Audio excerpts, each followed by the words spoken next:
is going to be good. I'm just going to start rolling it out how I think it's going to be. People are going to appreciate for what it is. It's going to be good. It's tasty. Super tasty. Yeah, I'm excited to see more. Indeed. Alrighty. Hey, everybody. Welcome back to episode 63 of Read This Way, where the takes on manga are tasty, and we're already a few drinks in. Just a few. It's been a big day. Because, it's been a big week. Because I was going to say because bad series make us drink, but... We've got to have a few before we take on those blades, eh? Oh man, it's okay. So it's definitely no cheat skill, but boy. No, as you can see from my little description on the bottom. we'll get to that. We'll get to that. Because we got 2 episodes to cover. Because forgot to cover it last week because we got too heavy in thoughts. We did.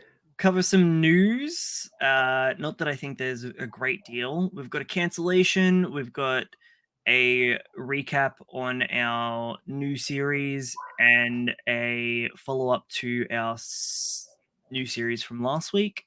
Yeah. Which was a strong start. Dapolis, cheat skills finished. And what I mean is that 7 Spellblades, the new Hate Watch, is no it just doesn't have the quality cheat skill has. Or didn't have? No, you know what I mean. Oh, yeah, I know what you mean. Missing that taste, that flavor, that disdain for life. The umami.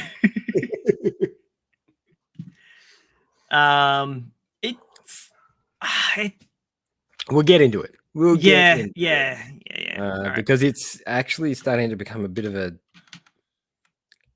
I'm hating it more for a different reason.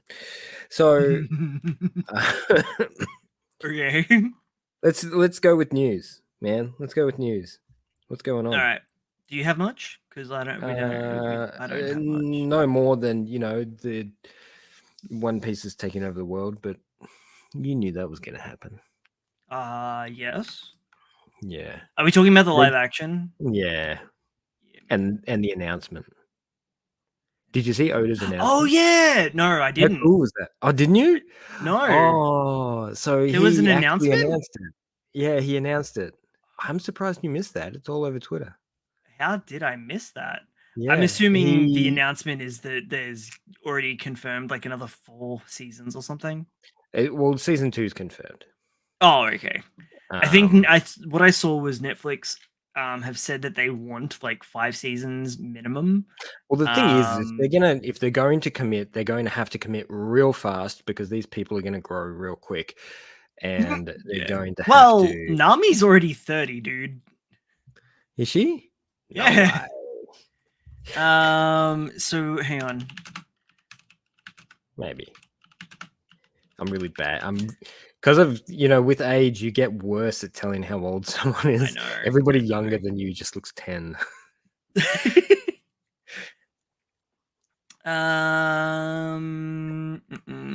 Emily Rudd. Wait, where does that go in IMDb?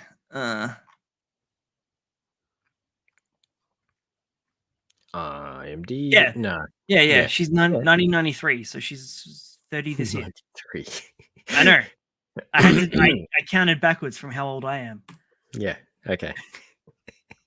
So not that far. Yeah. Oh, whoops.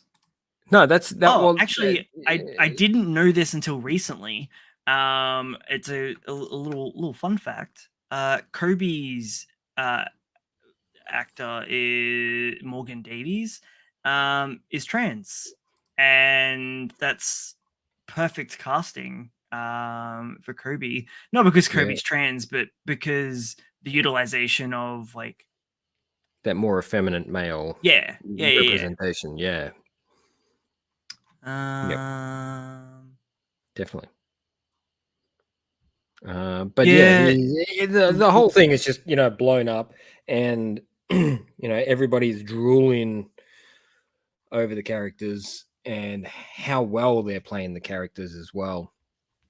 I mean, the guy who's playing Sanji, whoa, he's knocked that thing out of the park. Everybody was kind of knocking him when they dropped the trailer. You're like, this guy's Sanji, whatever. I actually still haven't gotten up to it. I haven't been keeping up with the. So the thing is I've only watched a couple episodes. Yeah, same. But I'm hearing all the chatter is the thing. And I also see a few interviews and stuff with him that he actually he's became Spanish. and he became a qualified chef for the role. I've heard that all of them got really he into does their all roles. his own stunts. He got really invested. He cooks for the crew.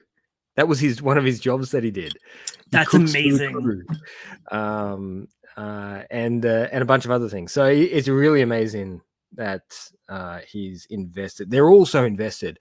And I keep forgetting his name, but the guy who plays Luffy is so Aneki Godoy. He's the character. He's in the encapsulation of the character. Yeah. Every time I see him on screen, whether it's just him walking past the camera or him in an interview, he's just Luffy. So, funnily enough, he's actually the youngest cast member, but he's the youngest at age 20. So they're all at least between 30 to 20 years old. Nami being the oldest, which doesn't really affect me at all. No, not being a huge fan of the animated series. I'm what I'm getting at, what you were talking action. about. What you were talking about with their ages and them growing up. Oh yeah. Sorry. I don't think there's not as a race. It's not as much of a race to actually make this all happen quickly, which is great. That's a really good benefit for them. Because so many things, you look at things like Stranger Things and that, they would have had to have raced or changed the script or done something to try and fit all those years in. No, I've fallen in love with all of the live action actors for the most part. The only one that I wasn't super in love with, but we didn't really spend a lot of time with, was Shanks. Not that I disliked him. He's one of those characters where everybody's just like, oh, I don't know, she still looks like a dad doing cosplay kind of deal. I really like him. He doesn't no. He's not, so you got to remember, man. Enough. You're thinking about he needs to be dreamier. No, yes, he doesn't. Yes, he does. He's dreamy enough. He's a good-looking guy. Yeah, but he doesn't. He's not like a charismatic enough. Not yet. This is the thing: is we're still, first season. We're still all that sort of business, and we'll see him later on as well. Oh my god, Mihawk was fucking sexy though. God damn. Yeah, right? As long as something's hitting the mark, which they are. And Zoro.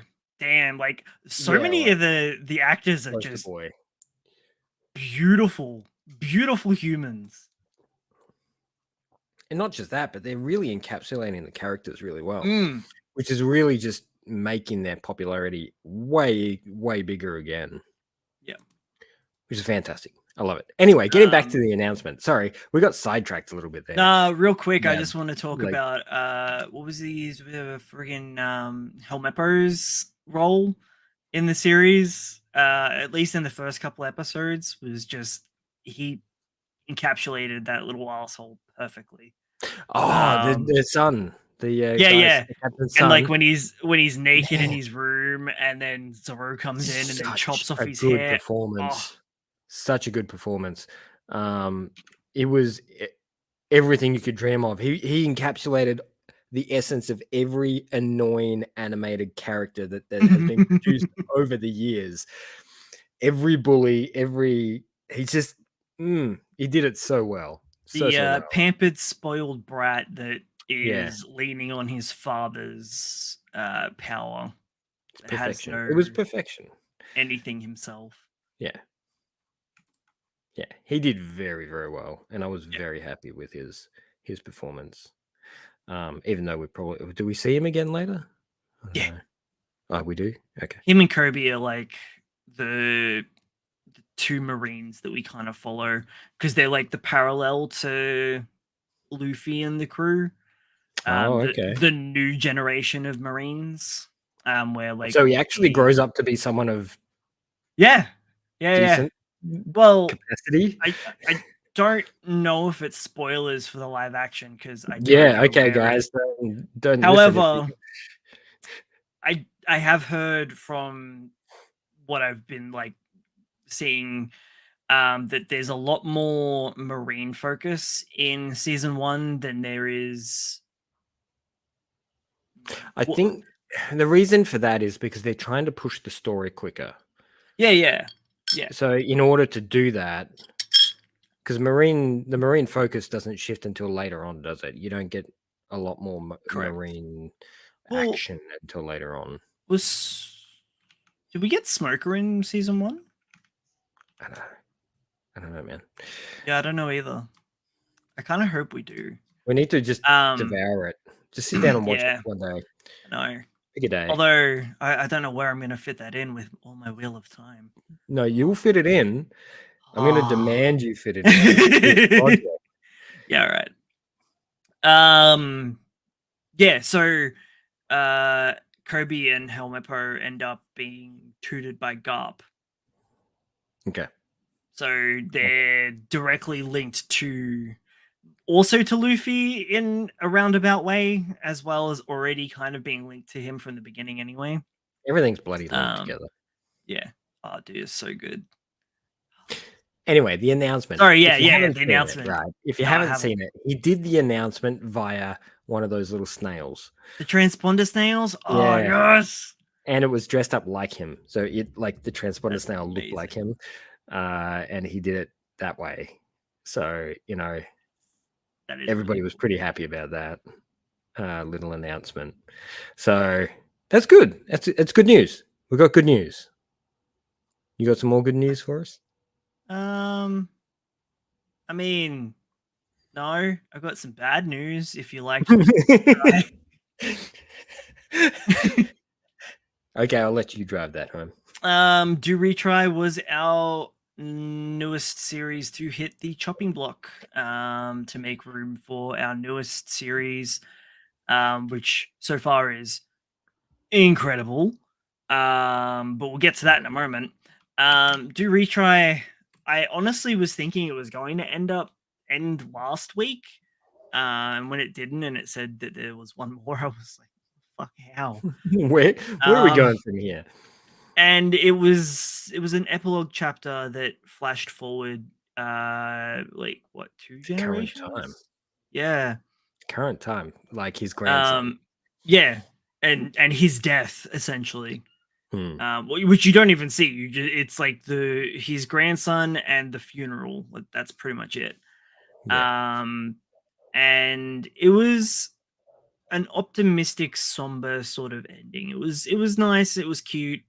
Kind of showed what could have been, as well as it felt like the mangaka was basically telling us that he wasn't giving up, which I thought was really nice. Yeah, it was a real honest take on an ending. We've had so many bitter endings over the years. This is like the absolute opposite of Red Hood. I was about to say 100% opposite of Red Hood. So for a little bit of context. Oh, sorry, were you about to? Yeah, no, you go. I was not talking. I thought you were about to be like go into the exact same thing. So for a little bit of context, if you haven't read Do Retry, the last chapter flashes forward to his grandson. So you can read it standalone as a one-shot. And his grandson working an office job, he has a dream of becoming a cobbler. But he got told he has no skill, decides to drop it for a more um, financially secure path, and is completely hating himself because he's in a dead end job. Well, not really in a dead end job, it's just a soul crushing job. He'd rather And be somewhere else. yeah, and he goes to his grandfather's funeral, and has a video montage of his life. And But we get the uh, sort of the lead up to it is he doesn't actually know his grandfather at all. yeah, well, You know, because I think he left early, like in when they his were high school young, years, he went to Tokyo yeah, and actually lived separate to the family and didn't know the grandfather all that well. yeah. Just sorry to give a little No, bit yeah, more context into you're all good. that little scenario because he ends up, going I to the thought, to be funeral in a honest. rather nonchalant kind of way, like it's just another day kind of thing. Like Yeah. when he turns up to Well, the house and he's it just was like, like "Oh, I'm here to pay my respects." And then he's like, "Mom, where's my dinner?" it was, oh hell yeah, I get to get out of work. That place is a shithole. Yeah, yeah, yeah. Um, and yeah, he gets like reinvigorated of his dream after seeing what his grandfather went through, and realizing that his grandfather had a dream to become like the world's greatest boxer. Um, But it's not am I just that, missing but anything? it sparks that memory that he had with his grandfather, how Yeah. his how he always Oh, told him to find the how thing he supportive. loved Yeah, and fight for what you want, and instead of giving up, and strong heart prevails, which that's is right. the whole story. That's right. Because Yeah. they were talking a lot about how it was a very Showa era mindset, and that it doesn't really translate to this day and age. And even the grandmother agrees. But it it doesn't fully land with him until he is at the funeral watching Mm. his grandfather's life. And uh, for someone who recently lost his, well, it's not really super recent anymore, but recently-ish lost his grandfather, and realizing how little he knew about him, it hit pretty close to home, um, Mm. on that side of things. And it emotionally, it was very raw. Um, and I like to think that it was a bit of a self-insert for the mangaka. Oh yeah, Um, 100%. So yeah, basically, the his grandfather was the manga he was working on, and he is the grandson. That's what's happening here. yeah. He's Well, been or the shoe is the manga that he's been working on. well, I assume that he's putting do retry to, to bed. Well, yeah, I uh, guess so. and Ugh. he can't hear me. So Sorry, I got really hot. no, that's all right.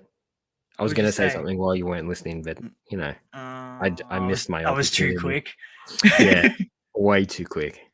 That's I what got she said. the alcohol, uh, You got the warms. the warms. Yeah, I don't think that's a thing. Um, But okay, so it was. Yeah, it was.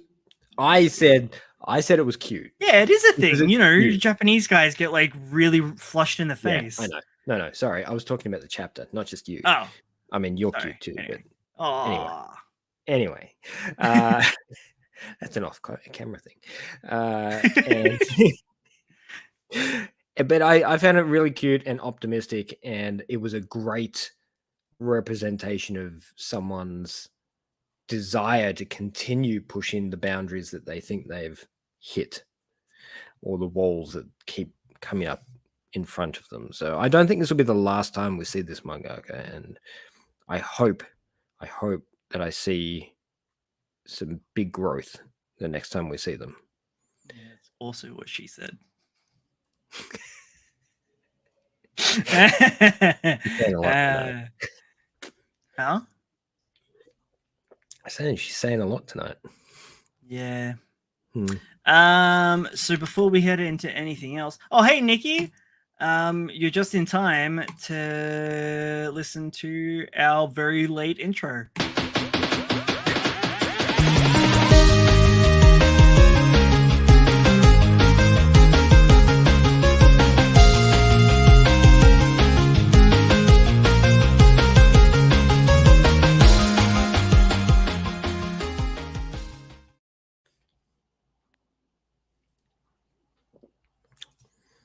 There we go. Yeah, It's all done. it's all done. Intro's done. Whoops, We've got that's the wrong covers. button.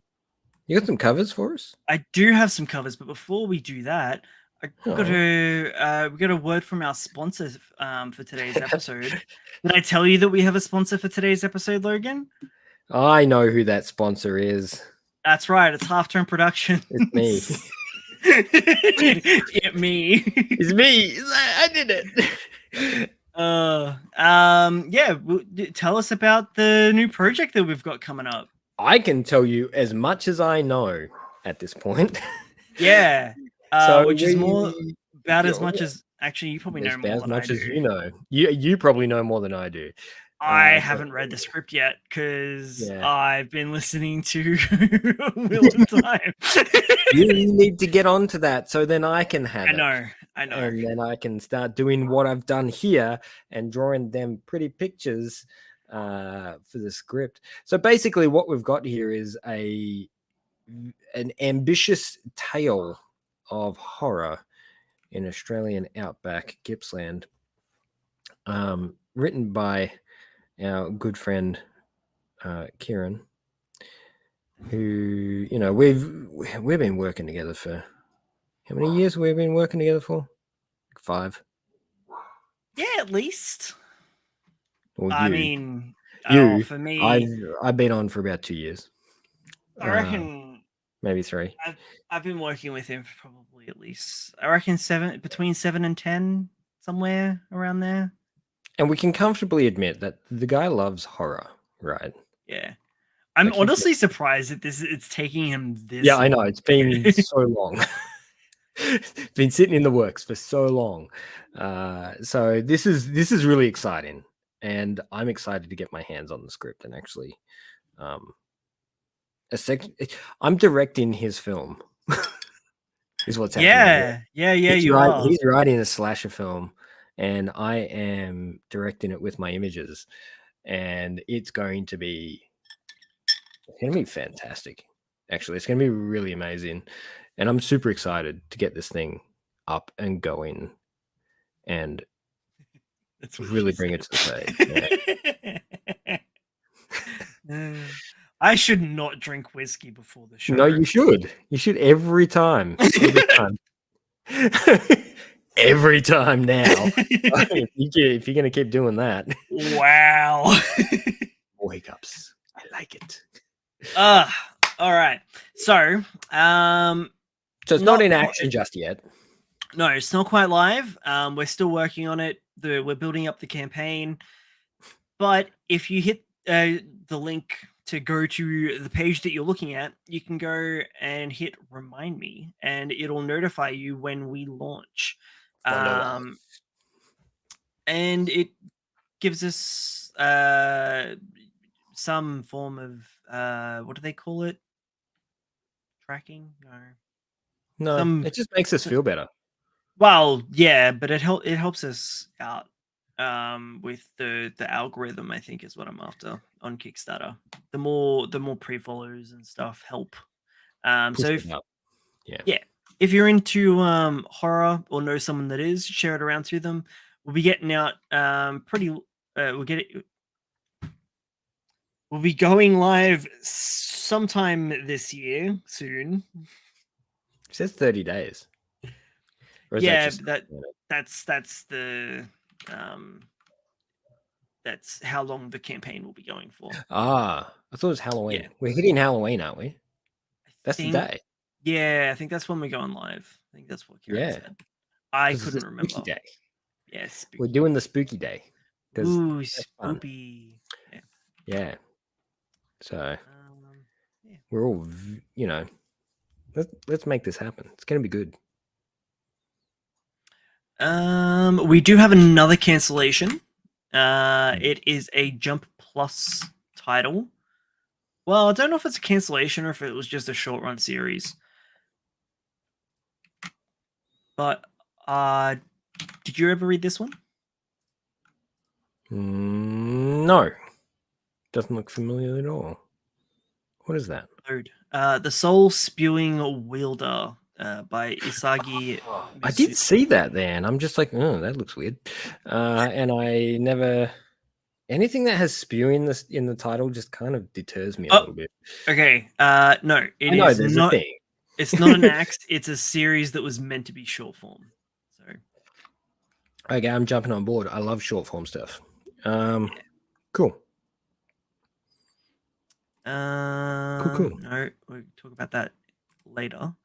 We've got some. So this is one of the novel covers for Mashal. We've got another light novel cover. Is it spin-off or is it conversion? I think all of them are spin-offs. No, it's a cock. That's what she said. Is this what this whole episode is going to be? Yeah, it's going to be the whole episode. Where is it? I had it. There it is. And we've got an Undead Unluck light novel cover as well. Like I said, there's a lot of light novel yeah, what's going on? Spin-offs going on. Well, I even saw when I was in bookstore recently, there was a Jujutsu Kaisen, there was a Full Metal Alchemist.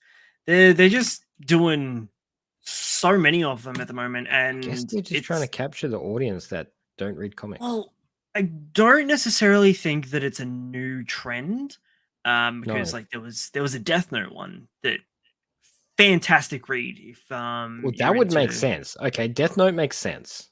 That's got a novel-like story to it, Yeah. It's got intrigue, it's got depth, it's got, all that sort of stuff. But then you look at something like Undead Unluck, and you're just like, that relies so heavily on action and like physical comedy. How does that translate to a book form? Good writing? You'd hope so. You'd hope so, but it's so hard to do. How do you do slapstick? And I've never read slapstick. Yeah, I don't think it could. I just don't know how it would work. And but then Undead grabbed Unluck's titty and a meteorite. Yeah, this is like, that's very poor writing, but yes.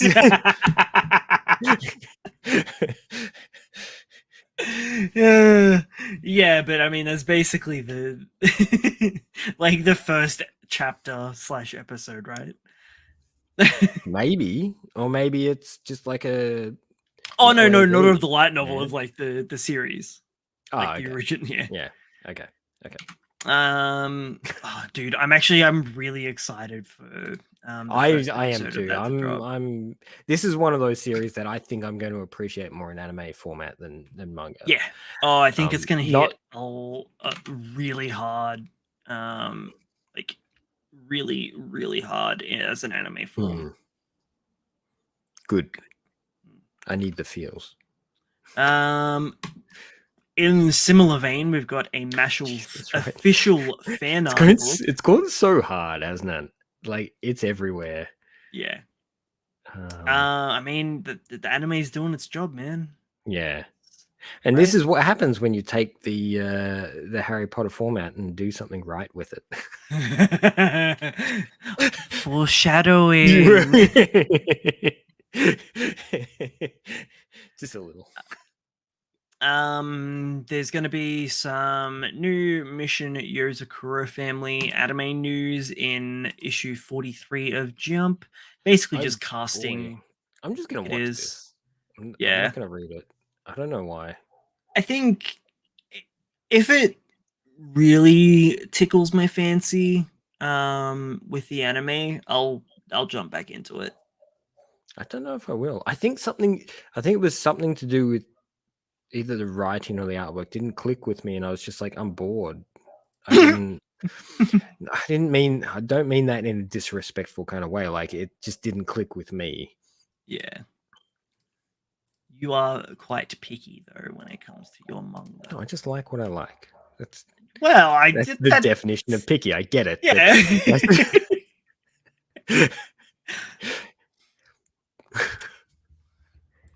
This guy, right? Right? This motherfucker. What was it? What were we talking about? Oh yeah, Mission Yurikara. Yeah. Jumping into some volume covers, we've got Welcome to Earth, Volume 18 of Undead Unluck. Nice. I think this will be the wrap up to the sci-fi arc. Was it? I can't remember if the Vietnam arc was next or if that was before the sci-fi arc. That was before. Was it? Vietnam, space, and then school. Yeah. Yep. See, I don't read it, but I know the sequence. Well, hang on, no, because there's also the martial arts tournament. Oh no, that's right. The martial arts tournament is after it went sci-fi. Vietnam, martial arts, space, then school. No, I think you've got the space and martial arts switched. Oh, actually, I like that they've got the invisible dude there, like transparent. I didn't notice that before. There he is, hiding in the background. Yeah, it almost looks like it's an error in the image. I like it. Intentionally. I'm just checking to see. Why do they look like they're wearing like bunny suits? You see it, right? They're kind of like wearing bunny suits. You know, it's weird that they're basically wearing like suit. Yeah, they're suits. I know, but because of the way it's cut off, it looks like, you know, your traditional. It looks like they've got like arms, legs, and helmet, but the torso is exposed. Anyway, it doesn't translate in black and white. It just all looks just looks normal. Anyway, we got some more. What's it called again? What's that? Cypher? Yeah, Cypher Academy. I'm like, Code Breaker? That's not right. I'm looking at it and I'm just like, that looks like a Cypher Academy cover. It is, but I'm like, it's in Japanese and I'm like, I can't read that stylized. Well, you can't read that? Nah. Not with how much alcohol I've gotten thrown through my system at the moment. Everything looks like the same shape. Yeah. Oh wow, that's a really cool. It is visual. Nice. I love the colors. It's really beautiful. Orange and purple are a great color combination. We've got new volume cover for Jujutsu Kaisen. Them some hands. Yeah. AI can't do that. Nope. Rob Liefeld might be able to. Ooh. I don't know what that. I know the reference is so left of field. You said things and it just honestly just sounded like noise to me. That was a reference to American comics. Sorry. The guy just has a really poor anatomy. Oh wait, is it the dude? Yeah, I know. The Captain America shield? That guy? The dude that's like, yep. Yeah. That's his calling card now. Weird proportions with women as well. Is that the same? Yeah, dude? All of his feet are triangles and his hands are just like potatoes with 4 lines. But it's become his trademark now. He can't change his style. He can't get better anymore. I mean, this is what people expect from him. And they literally pay to have that. Yeah, sorry. That was like a terrible thing to say, because the only reason I said it is because the thumb looks out of place on the left-hand side. It's me being picky again. Wait, our left or her left? Our left. This one? Yeah. Maybe it's broken. You don't know. Yeah, I don't. New Way's Exorcist. That is Still a cool going. cover. I know it's a cool cover and it's still going. I might just read an issue and see where it's at. All right, do it. I don't know. It seemed kind of cool first up, and then it just felt really generic. Yeah. It's like DXD without the good bits. Without the D. Yeah. Or the DD. Wait. It's lacking all the Ds. Oh man, I just got like really excited and nervous for a second because I thought Undead Unluck had premiered on September 18th. They just dropped a new trailer on September 18th. Yeah. October 6th is when it's coming out still. I forgot. Which isn't that far. It's really not that far away. No, it's weeks. really not. It's weeks like away. A couple weeks. Hmm. Oh wow, that trailer is something else though. I'd show you, but I don't want to get copyright People flagged. can just hit the link. Dude, put a link in there, and I will. and I'm people about can go have a look. was It's much busy better if you looking at see it. it like full high res anyway. There's no point in watching it in poor quality. Yeah. Yeah. Blam. Yeah. Blow. Blow. Give me a new cover. Give me another Ooh, cover. another cover? You want Give another me one? another cover. All Yeah, right, man. I want to be judgy. I got you, fam. You got which watch? I can't judge that. They are so I good at know their you covers. can't. They are gorgeous covers. I love their covers so much. The pop art element on these is just so good. That would make such a good poster, like a big full-size A1 poster. I love the use of halftone. It's not traditionally what I think of when I think halftone because not in the manga dots are series so big. sense. Yeah, this is why I reference pop art, because that's a pop art function right there. The bright colors, the oversized halftone, and the likes of it's taking a lot of element from their contrasting colors as well. It's great. It's beautiful, and the weird dorky poses. It's good. What the hell? What?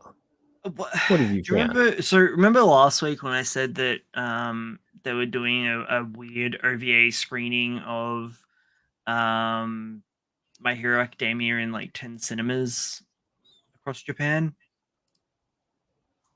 Was that the one where they combined 2 episodes together and then released it as a movie? Or is this like a completely different thing? No, well, no, but yes. So they're doing.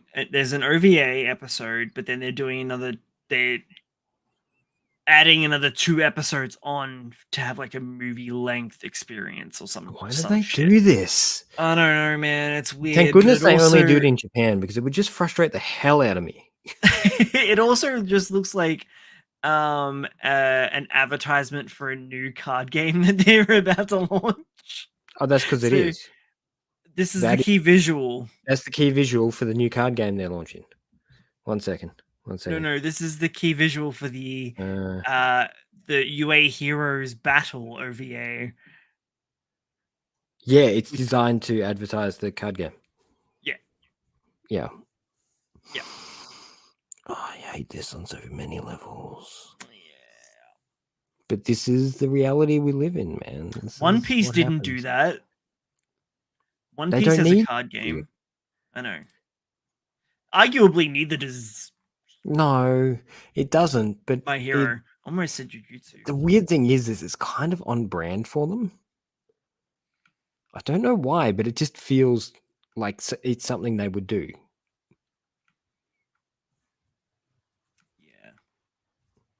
Yeah. I wonder how our mangaka feels about this sort of stuff. Yeah, I don't know. I don't think he knows. I think just stuff happens and he just keeps writing. Yeah, he's too tired and worn out and just wants it over. She's like, just finish it, man. I'll be interested to see what he does afterwards, because if he goes back to My Hero again afterwards, I'll be a little bit disappointed. I hope he goes Hey, to something Trossie. different. Hey, y'all. Howdy doody, Spikes Live. Howdy. I'm a little bit behind with the messages because I was looking at the next stuff to throw up. A little bit of, I don't know if you saw this, Logan, but Burn the Witch has been What? a new anime adaptation of the prequel story Burn the Witch by Taite Kubo has been officially announced by Thank goodness. Studio Colorado. Who's the studio who did it the first time around? Same studio? I reckon it's probably the same studio. If it's the same studio, it's fine. Sensei fans. Yeah, it is. It was a really good, it was a really good miniseries. I like it so much more than Bleach. But That's a dude, personal preference. the hang on, what don't repeat that line that you're about Why to repeat. not? You're more than welcome to, but it I don't understand it because I'm not a big Bleach fan. I just read it. Do you want me to read it? I can read it out. Yeah, go on.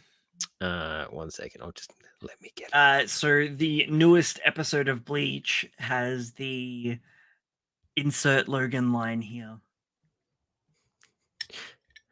Yeah, I got to work out which thread it's in.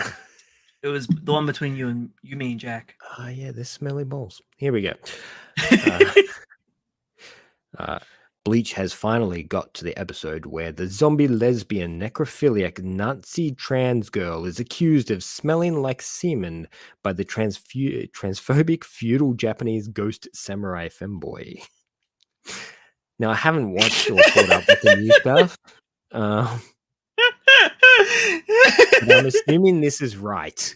Because it's relatively accurate, yeah. In the manga, they're very ambiguous with the what they are, but yeah.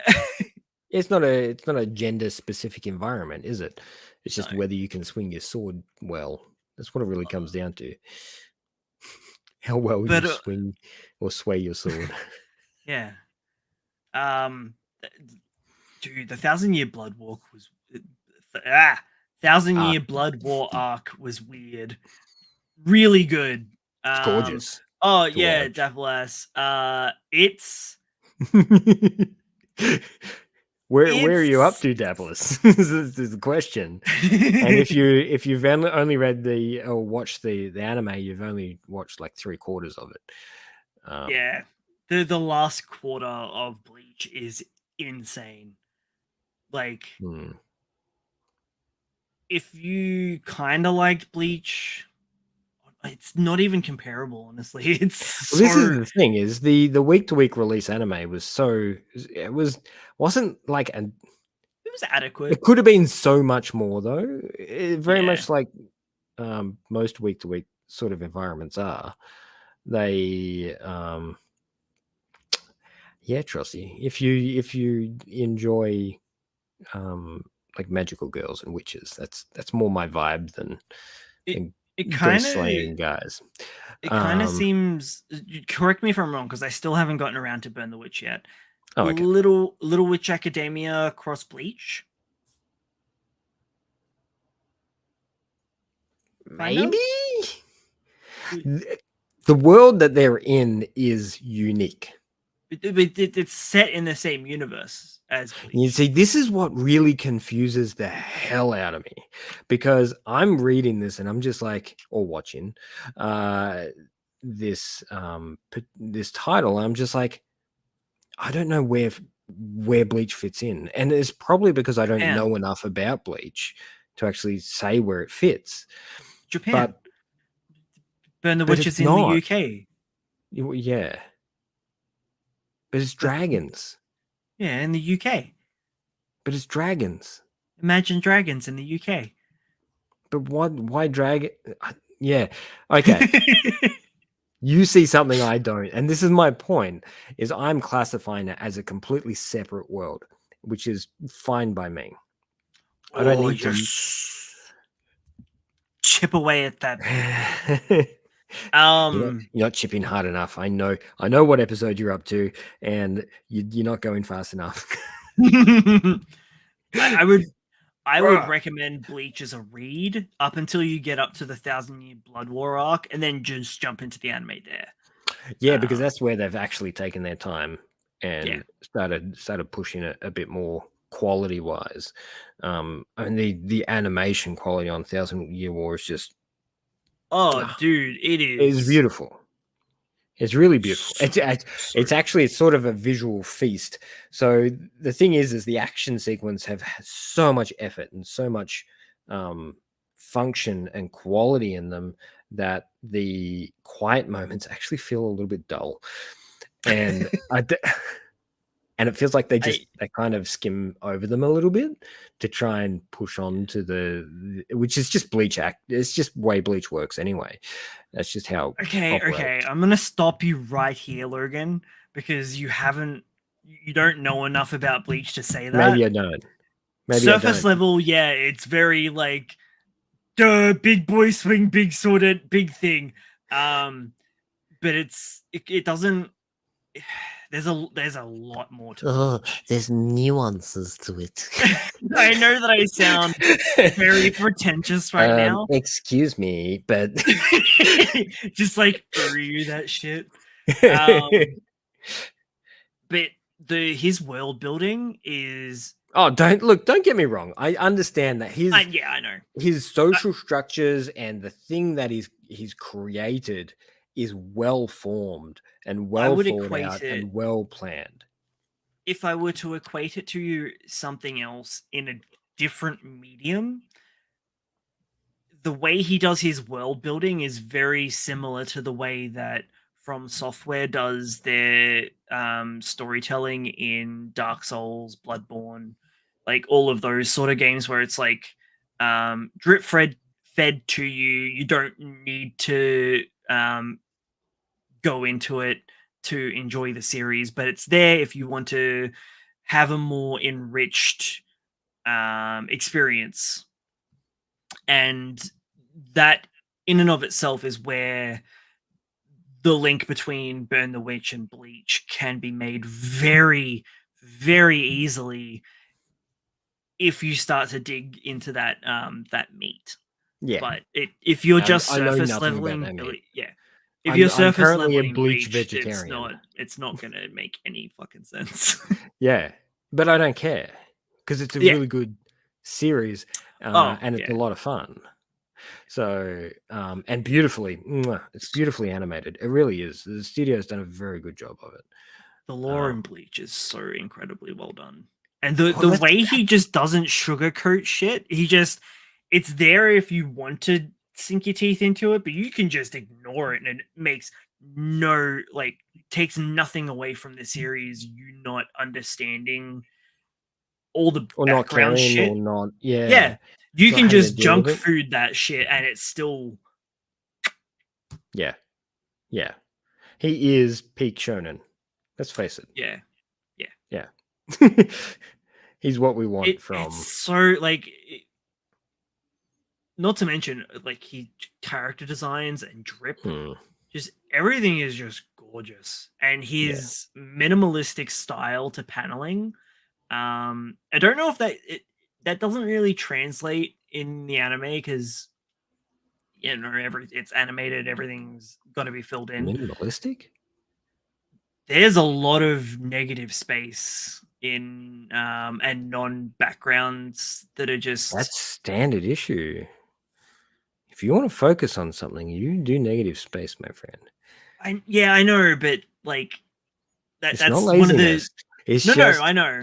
I agree with you. It's all about creating focus, and that's one of the criticisms is that he's a lazy mangaka. No. You look at. I agree with you. You look at all these guys who do romantic series and stuff like that. Anything that's character driven requires you to focus on the character. If you're too busy looking at the backgrounds, which Fujimoto, stop drawing those backgrounds. Although, yeah, I some know, of the more recent stuff. and some of these more recent backgrounds have been pretty crazy.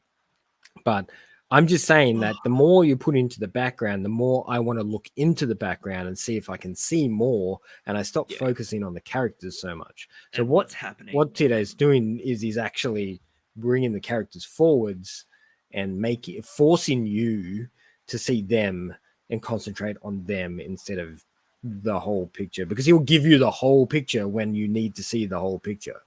Yeah, that's good. That's good craftsmanship right there. The way that I see it from like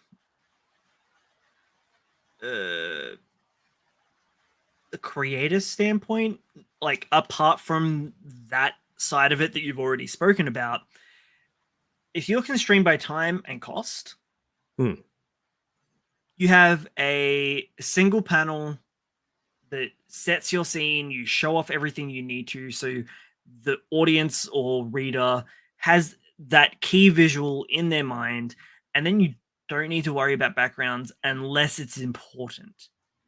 You cut down on the amount of backgrounds you need to draw because between panel to panel, unless you absolutely need to, because that one will save you time and two will save you costs if you're outsourcing that.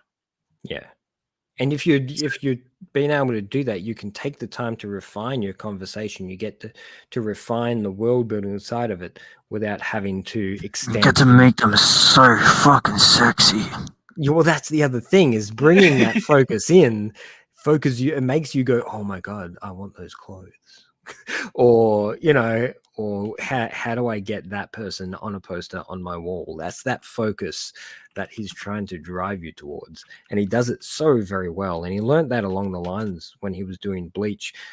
But he does it so, he's a veteran once he's hit, in Burn the Witch. It's just a whole different sensation. So highly recommend the series from me. But, I'm a fan of Magical Girl series. I think they're fantastic format. And they always bring a lot of great character development and storylines. So what are you giggling at? What's It's one of the chapter cover arts that he had.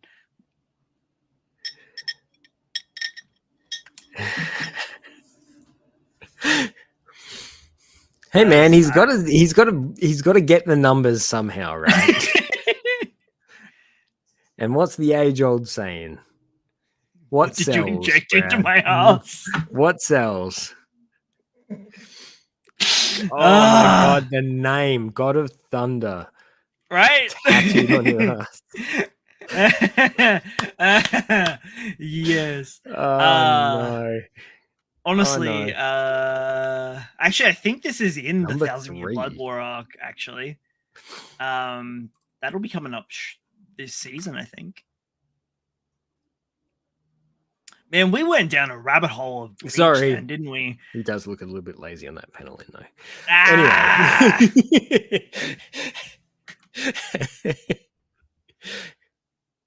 Yeah, we did. That was getting towards the end of Bleach. So I do not think it was like, how many chapters were there? Don't matter. Okay. You know what? That's enough for news. It's not. I got more covers for you. Oh, come on. Come on then. Cover art. That's nice. I like that. Next one. Undead Unluck. I'll use that as a segue. And I'll use that as a segue. That's Nue's Exorcist cover page. And where did those segue pages go? Oh no, I lost them. Wait, no. Key visual for Spy Family. Oh, here we go. Season 2. I like that. Yeah. I like the color shift. Yeah. Looks good. Nice. I like it. Yeah. And we'll go with this one first. Now, Admittedly, I didn't get around to reading Mama Yu. What were your thoughts on chapter 2? Chapter 2, right. Let me bring the hammer down because That's right, Trossi. I'm still enjoying it.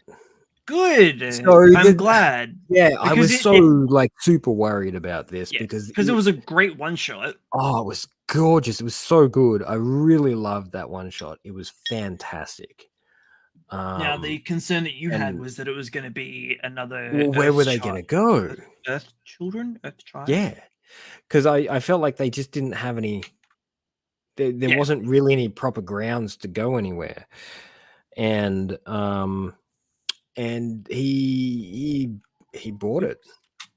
He did. He brought some great character development and story development, sort of all in one hit. So I think in the next sort of 3 or 4 chapters, we're going to get a really solid idea of the direction this is going to be heading in. It didn't feel forced or fast paced or any of that sort of stuff. It felt pretty natural.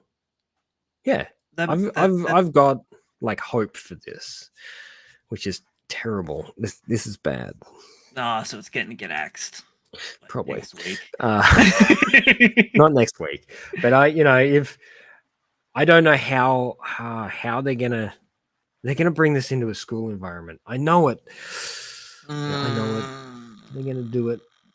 I hope they don't. Please. I hope they head in the direction of him getting some sort of mentor. Well, I thought that's what the other hero was going to be, but he got cooked. So yeah, it's read it, give it a good read. I will, because there's a lot in it. There's a lot of word in this. You don't really issue like because word. I know, but the word is connected to emotion, which is connected to the story, which is connected to all the stuff that happened previously. Is the lion relevant, like, at all? No, not at all. I think he just wanted to draw a lion. It's fair. Maybe I mean, I guess like the whole lion, this is courage, hero. Okay, metaphor, yeah. I mean, if you want to go on the fantasy visualization, allegory. Yeah. Is that the right English? Yeah, but he's also got a butterfly on him. Oh, because he's has a short lifespan. All right. Sorry. Well, that's probably not mean, meant to take about. I think it's meant to be innocence. Right? It's meant to be innocence and new, maybe rebirth, metamorphosis. Sort of yeah, metamorphosis. That thing. I should have put a chrysalis on his arm. Oh shit! What? Look at you using big words. That's so many syllables, Logan. I know, it's unusual, isn't it? Really busting out the words tonight, aren't I got one more cover for you. It's a blue box, not to be confused with Box Blue. That's a better joke than I was gonna make. Anyway, we're talking about the new series. Yay! Because this is the last color page that I have to show off. Because goddamn. Are we excited? Are you yes. happy I made you read those last 14 pages? I didn't read them because I didn't have time. But I skimmed them, and honestly, from what I read, I'm going to be reading them before. Yeah, there wasn't a lot to read in that last bit. No. I really need to like prioritize my time better, but Wheel of Time is so good. Join the masses. I've almost finished book 3 and I'm just like, how do I have time to breathe? Well, just take a break for a couple of weeks. It's so good. Let's talk about this. Let's talk about this. It's a live action series, to be honest. I've just been so engrossed in the books. I wouldn't. Yeah, I've heard mixed. I've heard that it's getting good. Apparently, it's stumbling its way into higher quality in season 2. I'm guessing it's a pretty big ask. I mean, if they do a season per book, that's still 14 seasons. There's a lot to cram into it. Like, it's better than doing a movie, I guess. Dude, you're getting anyway, I know, man. Wheel of Time. Oh, anyway, I didn't even say the word. I know. So Kagura Bachi is the new series. Actually, Kagurabachi. Yeah. Tell me what it's about. I don't really know. So okay. So hang on, no, look, wait. Let me talk about. Let's start at the beginning. Let's start at the beginning. I can talk about the beginning. Okay, let's talk about the beginning. This does not convey the beginning at all. Hang on. Let's go with more. Even then, but we'll go with this. So yeah, I have. It's like equivalent to like it's my Western One Piece now. And I get it. I get not that kind of Western, although it probably is. Anyway, Kagurabachi. So the beginning, like the first half of this series, or the first half of this one shot, feels like slice of life. Yeah, I was getting like the start of Vinland Saga. Like the first episode. Well, I was gonna something somewhere between Vinland Saga and Golden Kamuy. Yeah.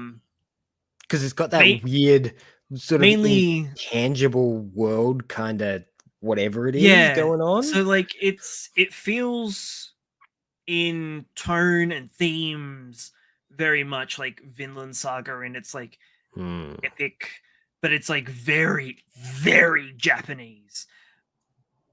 Kind of felt like a period piece. Yeah. And I'm not, but then it also kind of felt modern as well.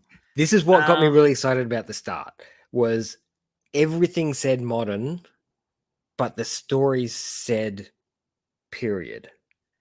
Like, so I reckon like this weird kind of 1920s. It's kind of like the same way, and I don't know if you quite get it, but the same feel that Blade Runner has, where it's an old school tale set in a futuristic environment. So this feels like something that's been written for a period piece, but someone's picked it up and just plonked it into modern day. So all your clothes and aesthetics and but it doesn't feel like, it doesn't feel present day. It feels 90s. It feels maybe even earlier. Like I said, like I kind of feel 1920s. Really? Somewhere between the 20s to 40s. Like around 90s. around that Meiji era, turn of the century sort of.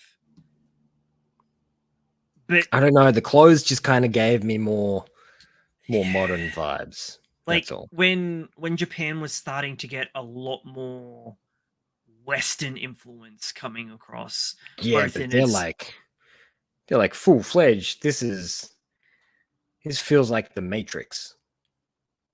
You get where I'm at there, you know, where it's like it's set in a period where it's a picture of a period, or what you thought the period was. Yeah. I think we're getting too hung up on this, Neil. But no. I think it's the important part of the way the story feels, because being able to convey or trying to understand where it's like when I was reading Naruto, I'm like, when in the hell are you? Yeah, that's what I was. What's going on? Like all through this chapter, I was like, when is this? But I think that's the biggest thing to ignore with this, is that I don't think it's set in our world at all. Well, I spent the entire issue just going, when's someone going to pull a gun?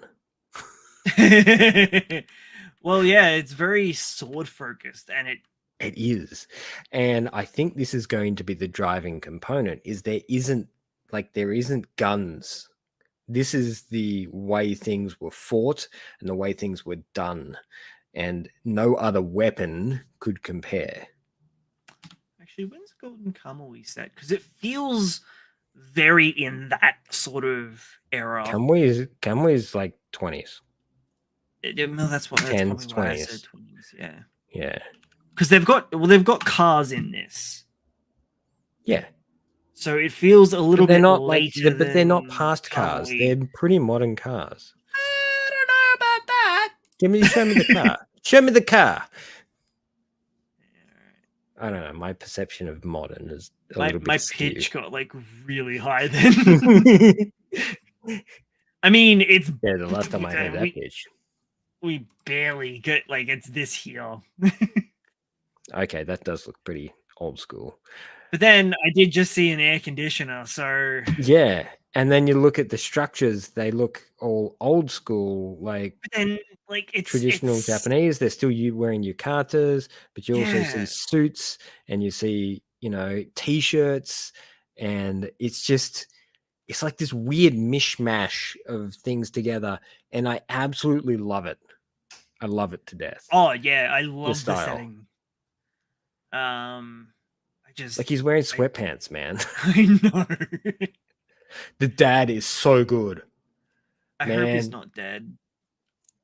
I got a lot of like Fujimoto. Yeah, the Kaiju art style. number 8. Like I got a bit of like all of that sort of like a little bit of goof in the characters. The dad kind of reminds me of Kafka a bit. Yeah. Yeah. Oh, it's so good. I can't wait to kind of to get back to finishing this chapter. I feel silly that I didn't get to read it all. Well, there's a lot of hype behind it as well. So there's been quite a lot of chatter online about it. People are really psyched for this. Apparently the mangaka is quite popular as well. So it's been a pretty sort of on the chat business going on, which is good. It's been a little while since we've had something so exciting sort of come across. Not to say that things like Tenmaku Cinema and stuff like that weren't exciting. Man, I forgot it got cancelled. Sorry. I'm just saying that I'm still new. Baffled that got cancelled. Yeah, I know, I am too. Confused. So confused. On top of that, it was a really good story, and the characters were fantastic. So I don't. Anyway, this is settling into a style that feels more current with the kind of vibe. He's only done one shots. That's right. And I don't know. Oh, is he good at Twitter? Actually, I didn't go hunting for his Twitter. He does. Nice. We'll have to hit that up. Get some tasty pre-release images. Oh,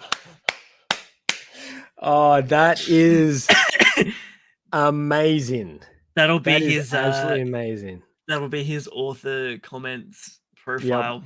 Yep. Yeah. Some of those profile images are just amazing. They really are. I love how like quick they are. I like to see how they represent themselves. Like none of them represent themselves in like a nice way. They're always such a. It's like a even lazy caricature. Yeah, they get really pretty aggressive, I think, towards themselves when they do these sort of things. And you look at this, and you're like, this guy does not respect himself at all. He's like, I'm just some weird chicken bald head fish lip guy.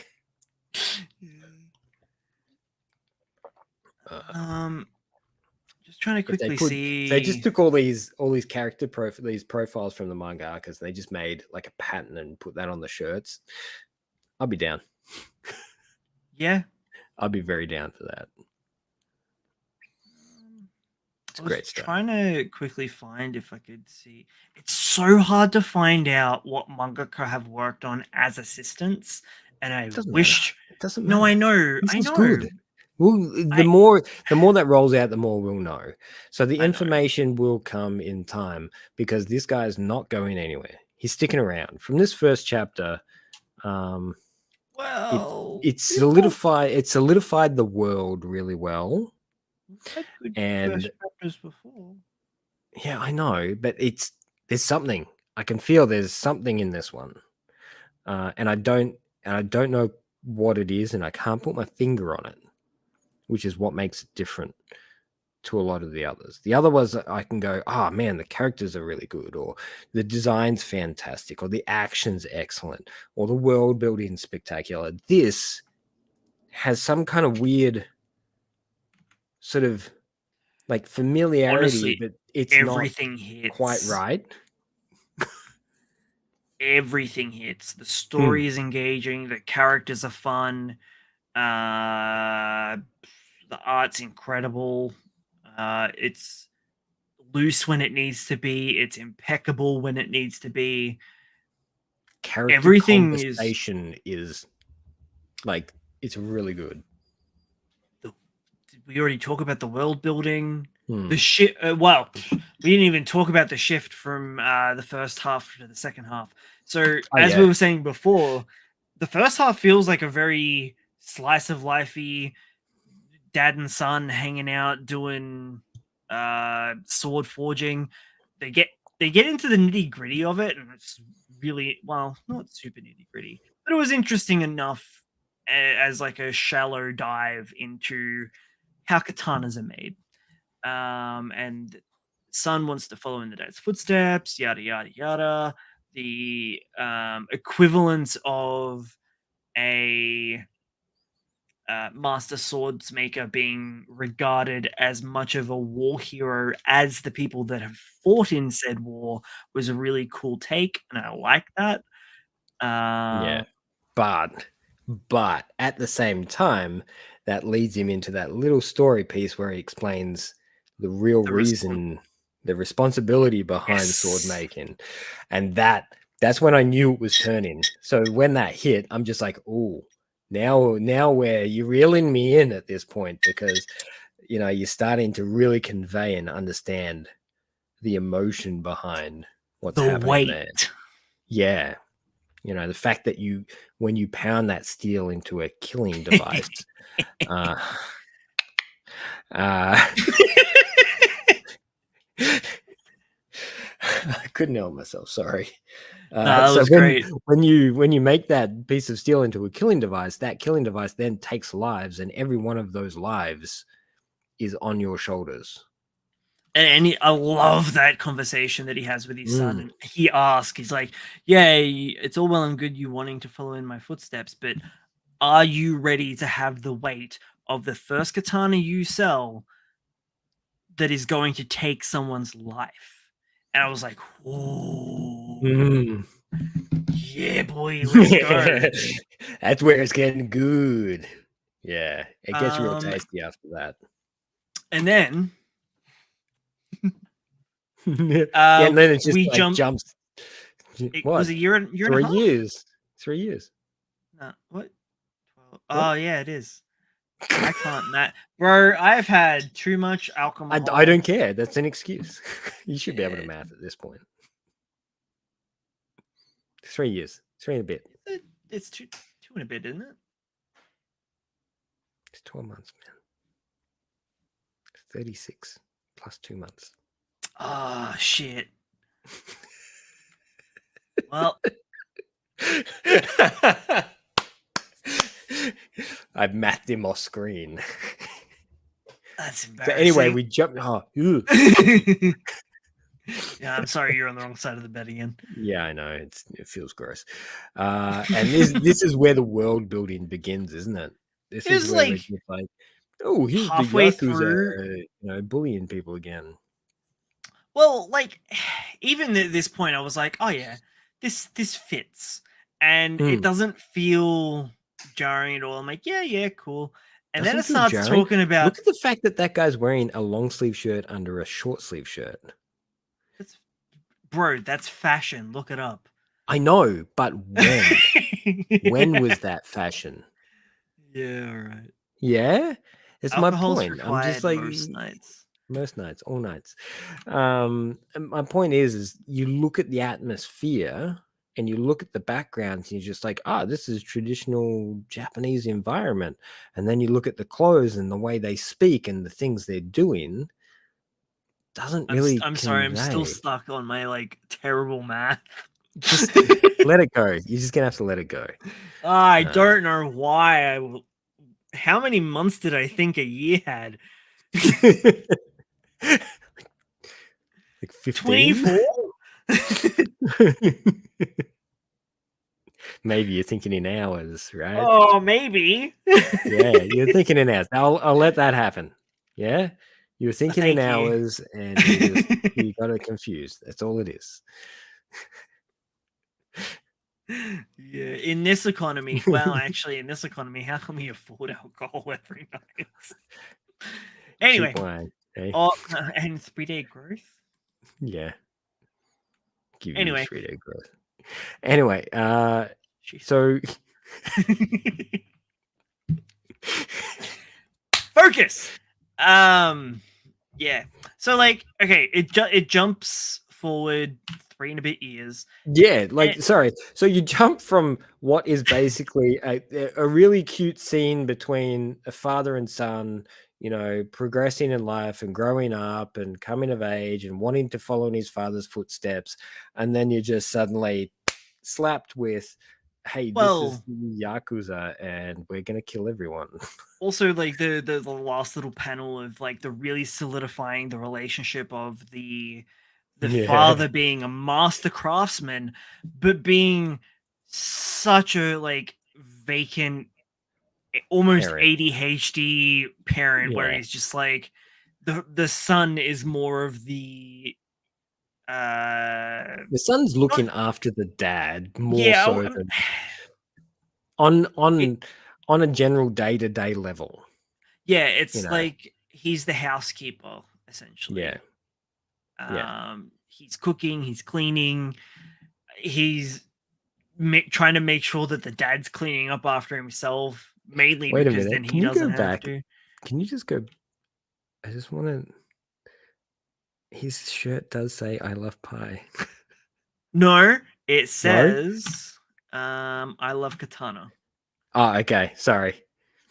I'm getting that little logo mixed up. It looks like pie. Okay. It Cool. says love katana. It does look like I love pie though. Yeah. Yep. Yeah, and then he's a really little comedic moment, and then just like hard cut to Yakuza killing. Yeah. Not just anybody, but people who were in the middle of a revolt against the Yakuza in the town. You could say also illustrating the amount of killing that's been done with the katanas that are being made. It's just that real sort of punch home that we were looking for. Not only good people are going to be using the blades that they make. That's right. And you could say that the people that are now using the blades on the people that are revolting are also revolting. Nice use of words there. Thanks, man. Thanks, man. We'll give you that one. We'll give it to you. Now leave an embarrassment. No, I absolutely love that dad joke. Yeah, no, you trust me. But there's a big old but here. Because we now get introduced into a world. What kind of world are we introduced to? Straight away, it's just like, oh, so there's sorcerers, and we're like, fucking what? Yeah, it's like, oh, you're backed by a sorcerer, and I'm just like, oh, you mean like a magician? And he's like, no, I like grow plants out of the ground kind of sorcerer. And now I'm gonna light myself on fire and yeet out of here. I'm like, what is going on?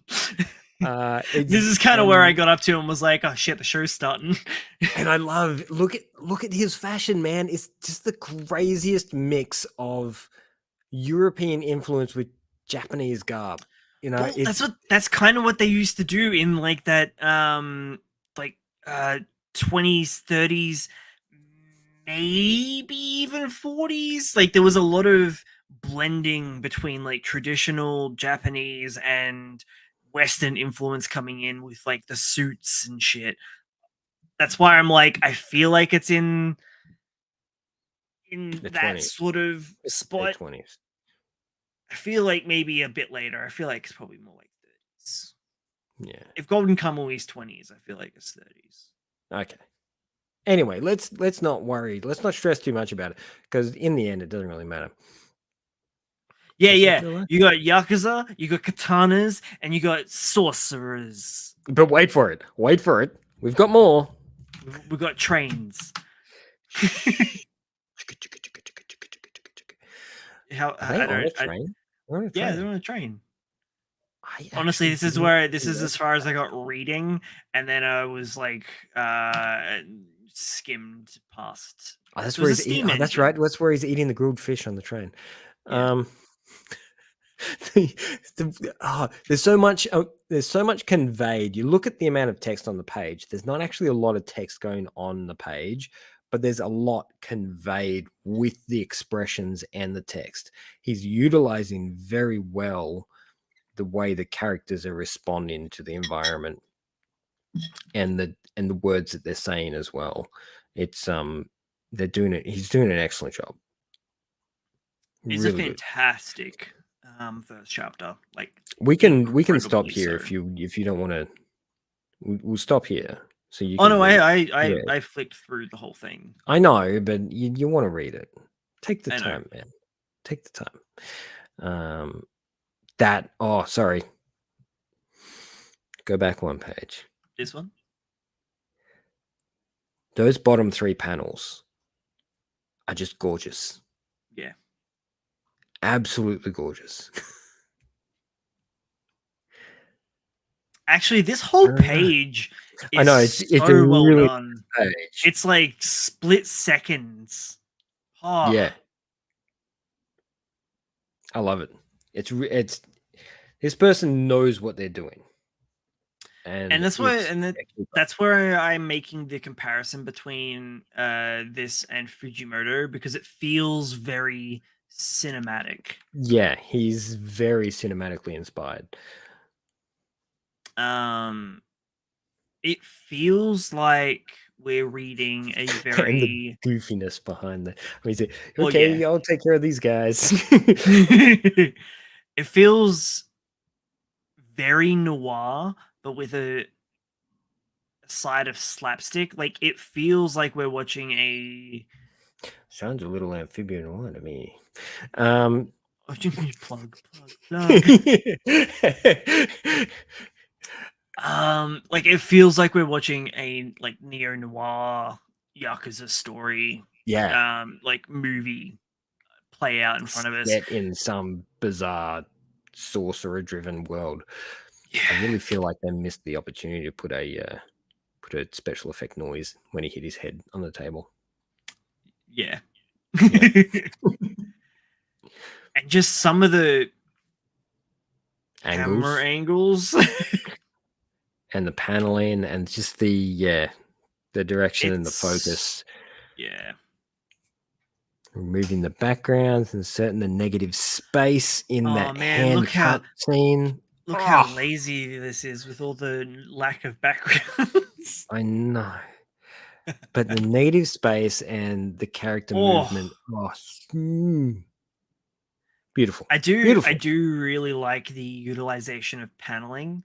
Even when there's a splash page, instead of utilizing the entire page, it's framed in at and bordered in a slightly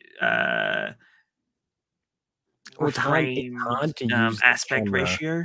So it's hard to use a camera in a full splash page to Mm. get what you want as much as you want on the page. And I very rarely use a splash page or a full page because they're difficult to frame. Well, the page in particular that I was taught, I like this one in particular was what made me think of it because of the way that it's usually using the Yeah. paneling. But the splash page where it went 38 months later could have very well been a full page, but it was instead shrunk down at a slightly smaller aspect ratio to quite literally frame and give that Yeah. that jump cut a A border. bit of And focus. yeah, Yep. like it really drags you in. Yeah. And then we get sword magic. Yay! And so I'm like, oh, I'm sorry, what all is you going people on out there. this? Demon Slayer done better. Yeah. When I was like flicking through just before the show, I was like, damn, this is Demon Slayer, but doing it even better.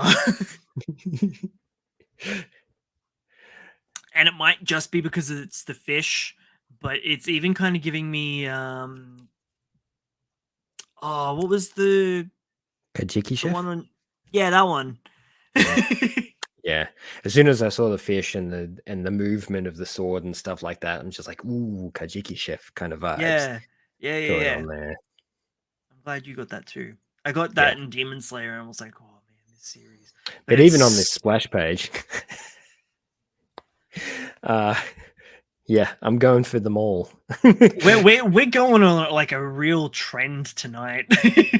Yeah. Well, it's not just us though. It just seems Theme? to be the trend that's sort of erupting at the moment.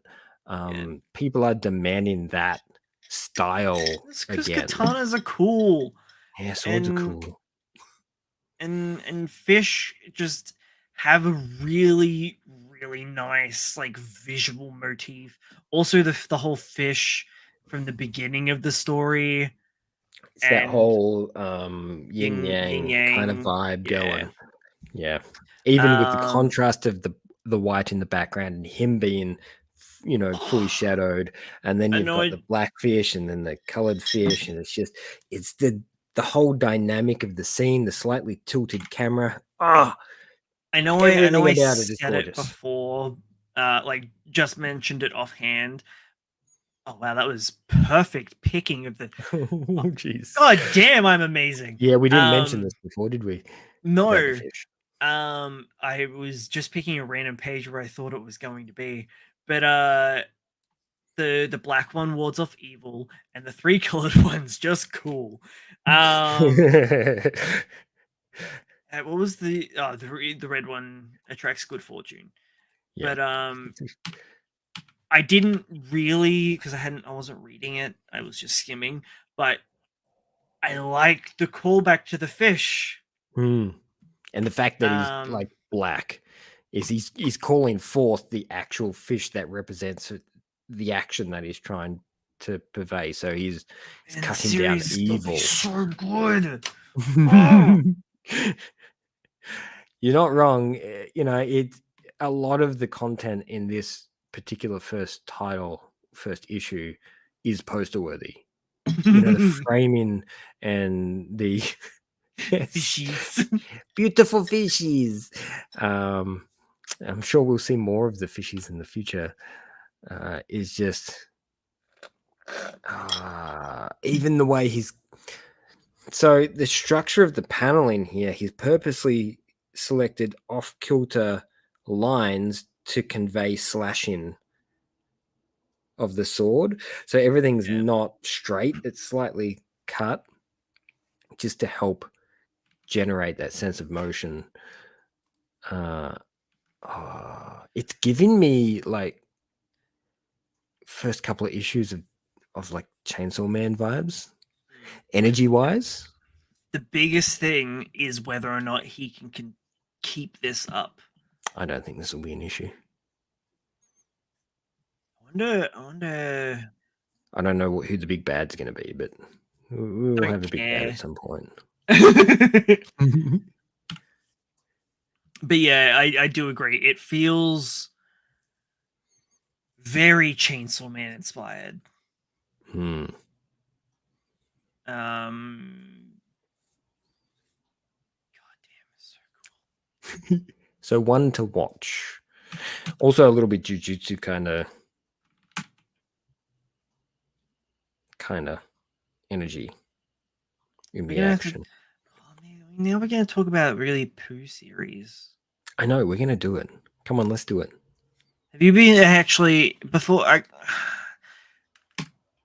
So we're up to episode 6. Wait.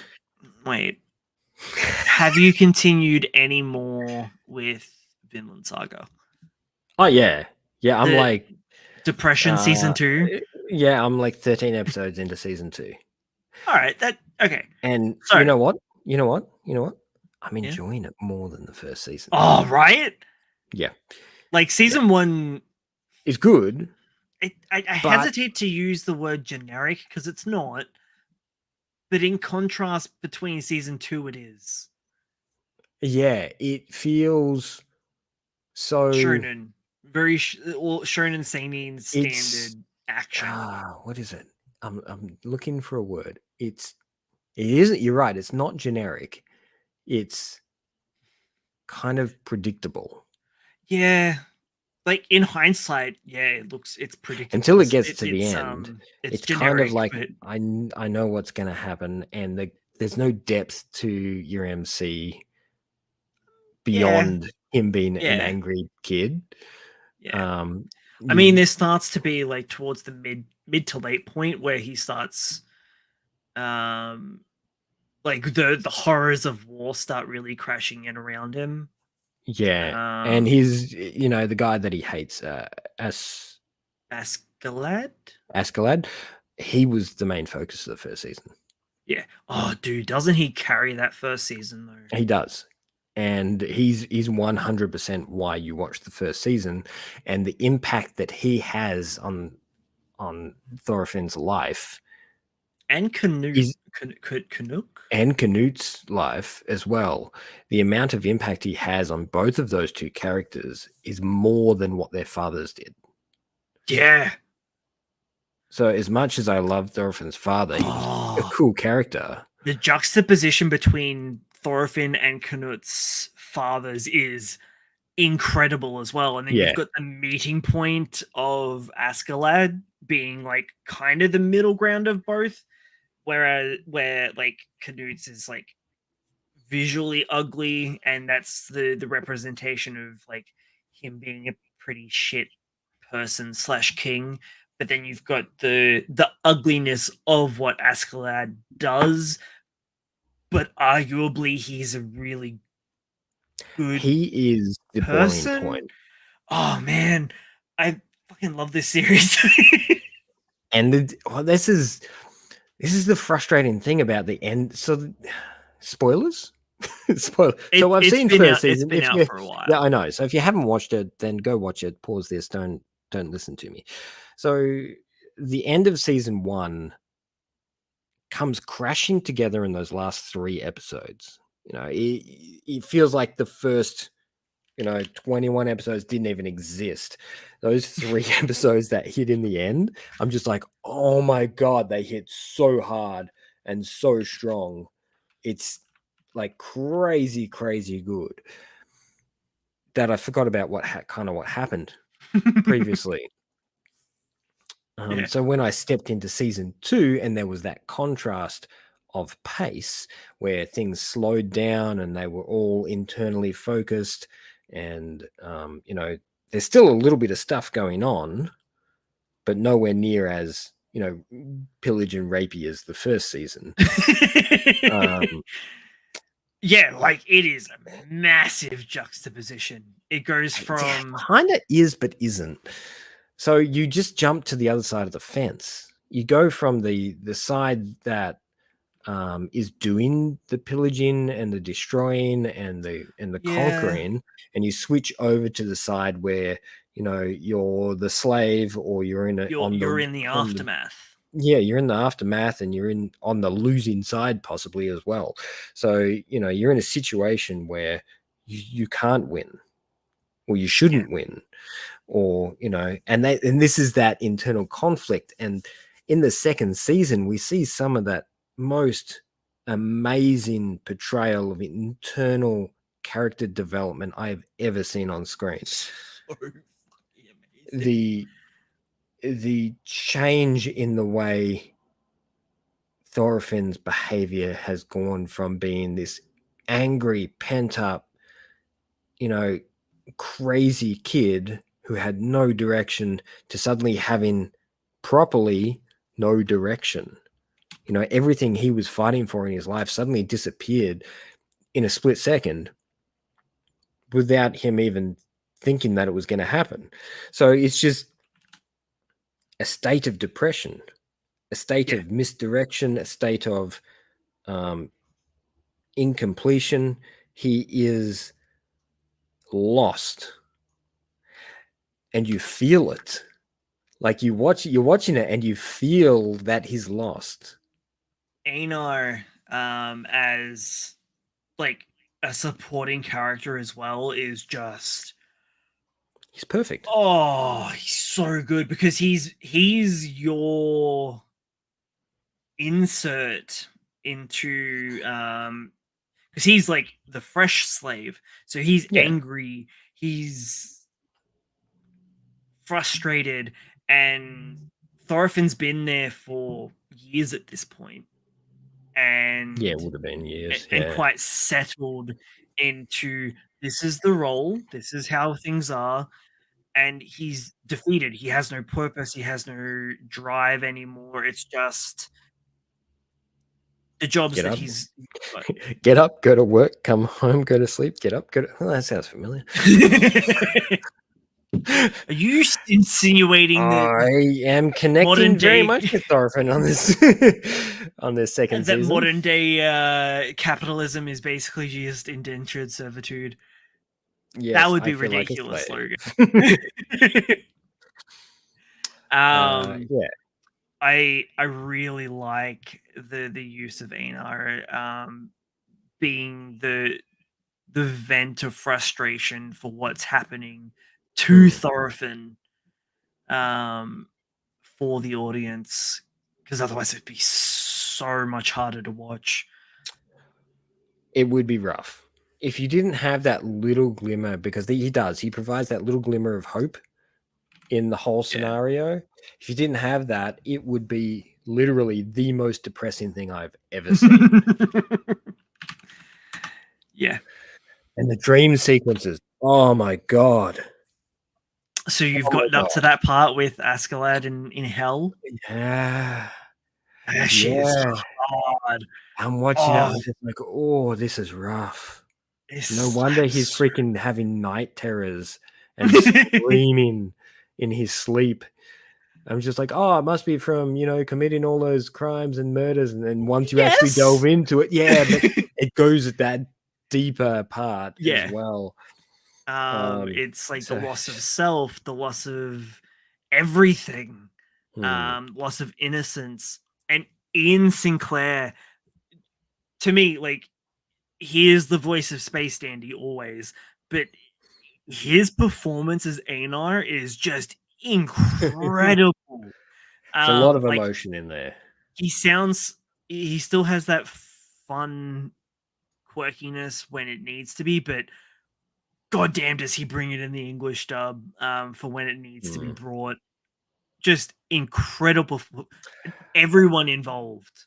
I'll be honest, also, considering the context of the series, it almost should be in English.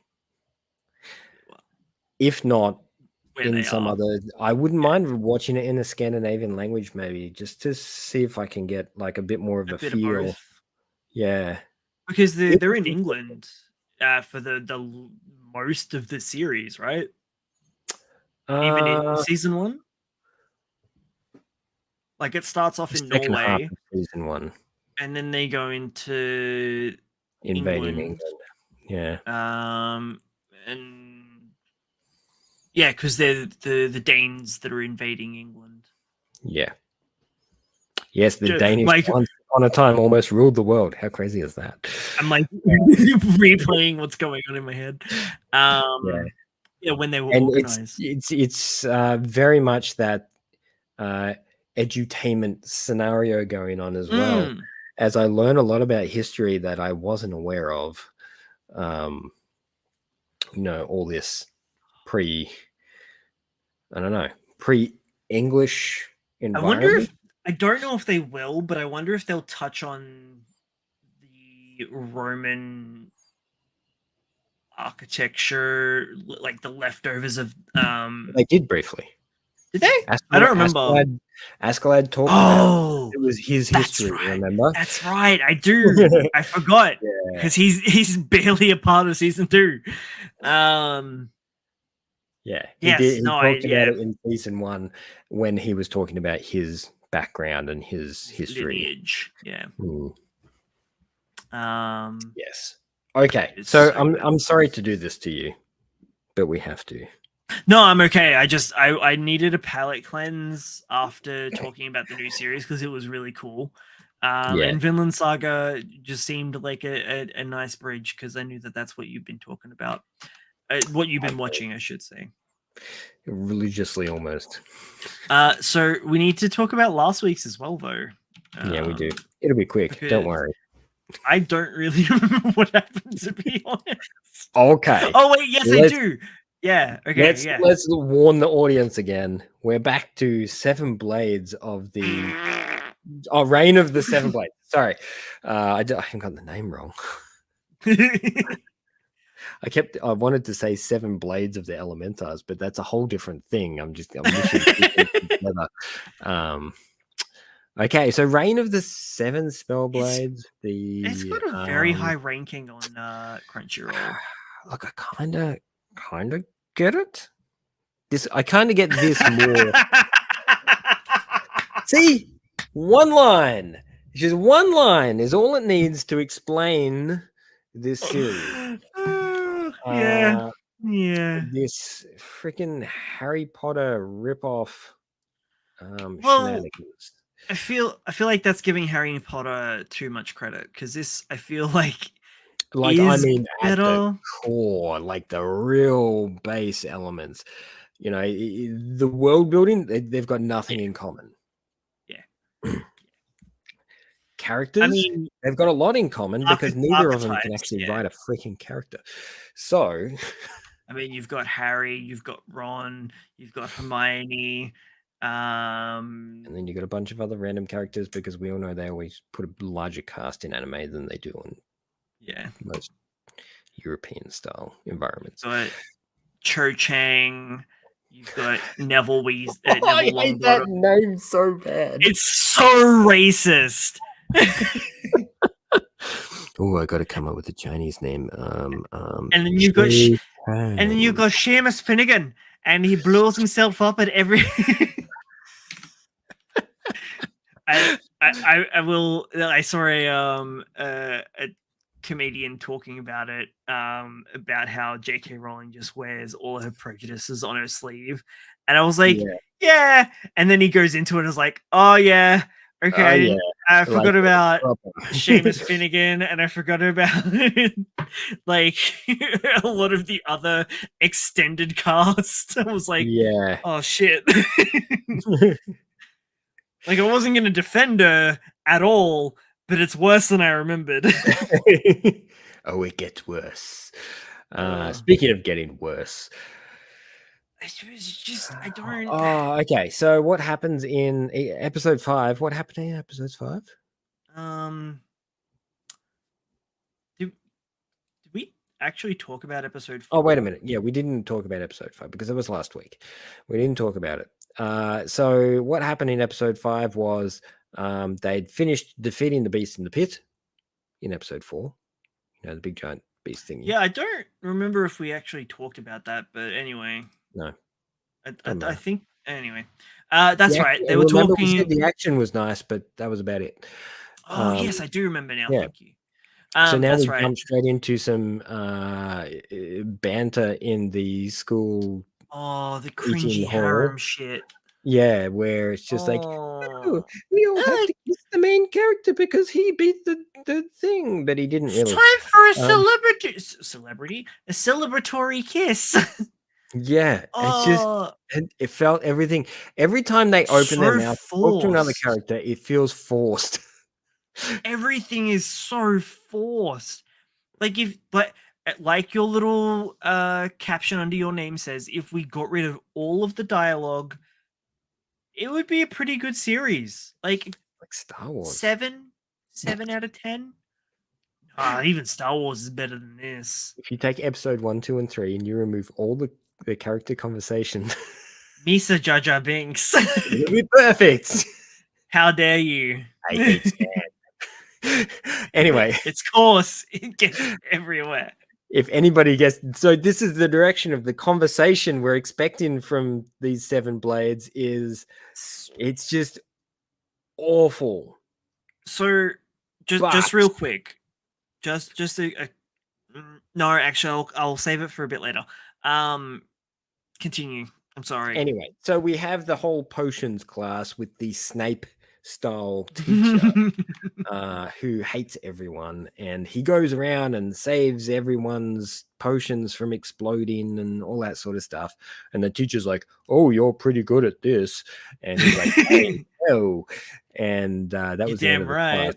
right. You forgot about the whole when they were doing the kissing thing that he got interrupted by Oh no, I his didn't forget. sister that we'd No, the cousin. never heard of. It was a cousin. Yeah, but We know it's his sister, but it's his cousin.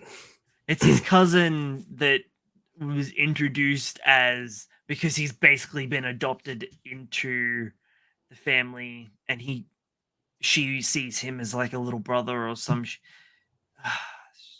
Don't try. know. Don't try and unpack it, because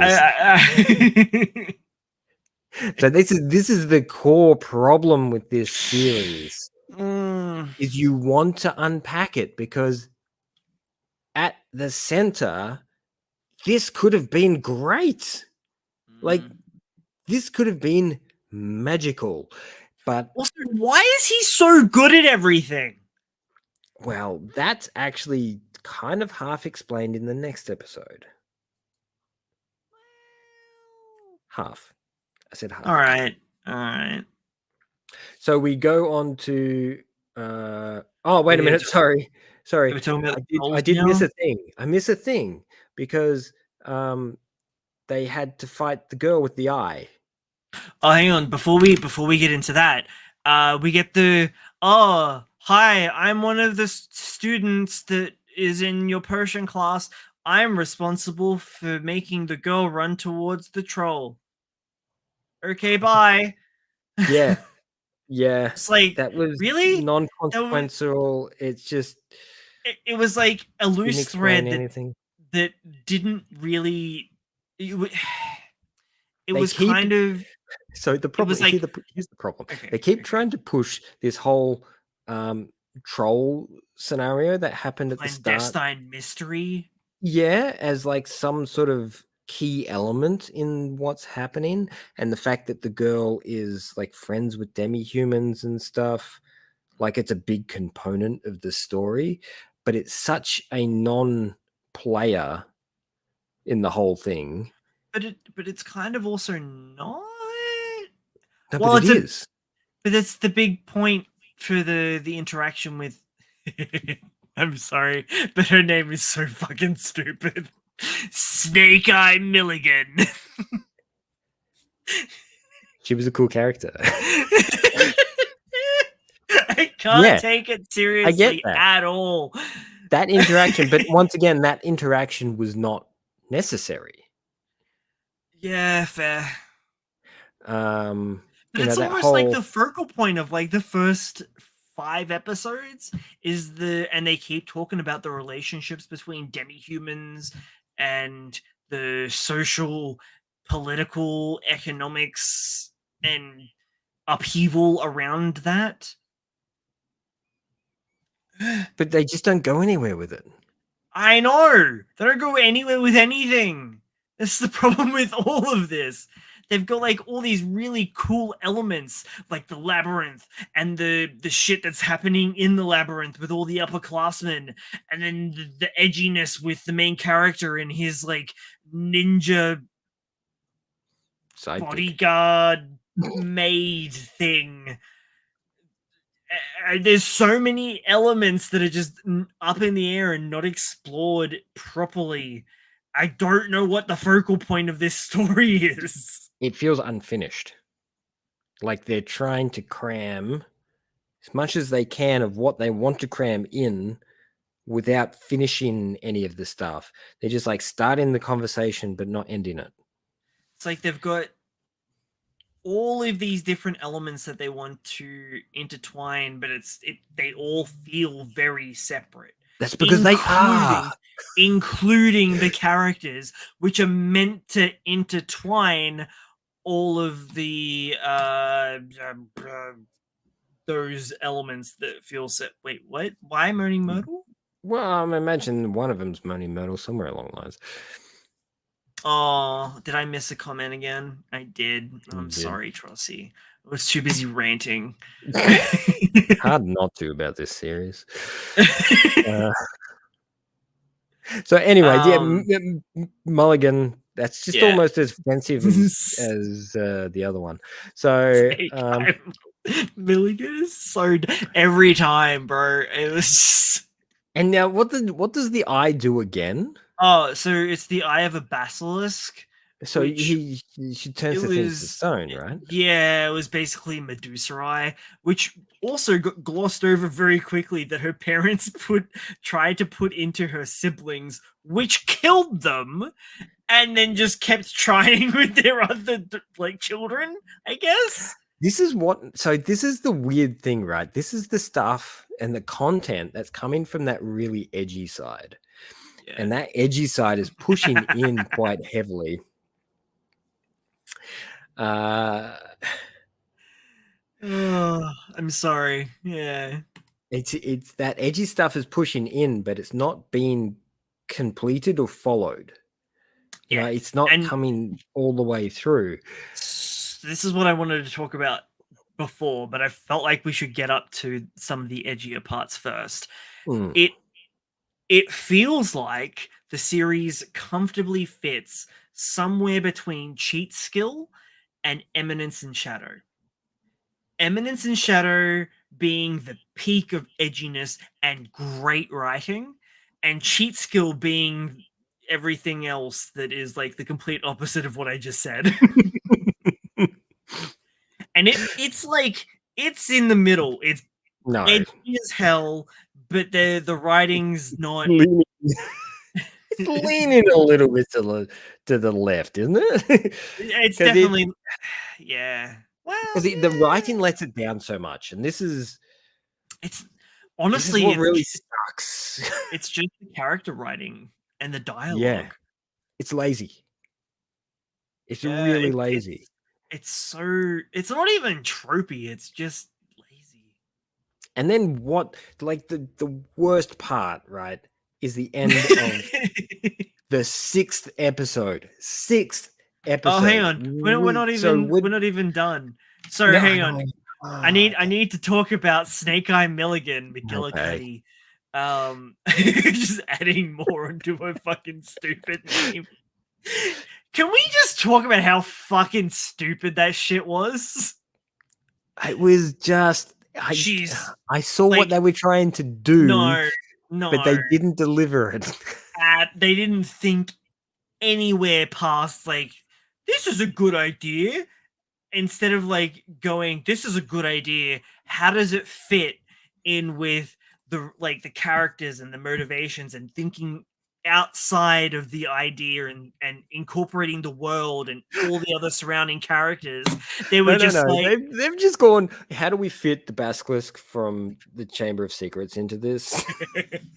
So, okay, my biggest issue, like, I think Snake Eye Milligan is a fucking hilarious name, but my biggest issue with her is that she's set up to be like this super smart neuroscientist magician girl, and she's like the big bad behind the whole troll going crazy and almost killing a student because of the what was the thing that the demi-human. I honestly can't remember. Yeah, okay, it was the demi-human. I keep forgetting what the term is. The demi-human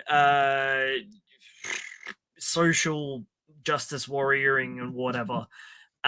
So she's on this she's on the side of demi-humans. However, she wants demi-humans to have rights.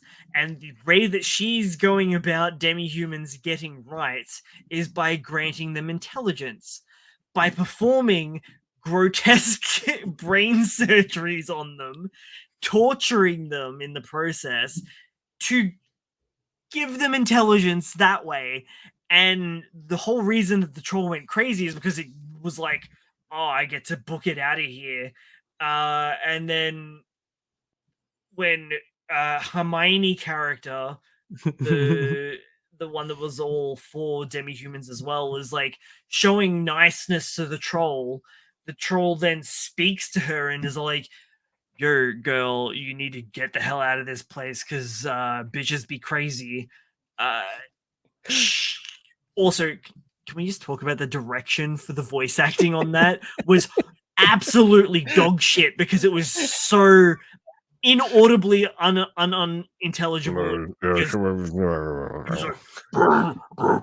be crazy. You need to get out of here. I'm like, I'm sorry, fucking. If I didn't have the subtitles on, I wouldn't understand what you fucking said.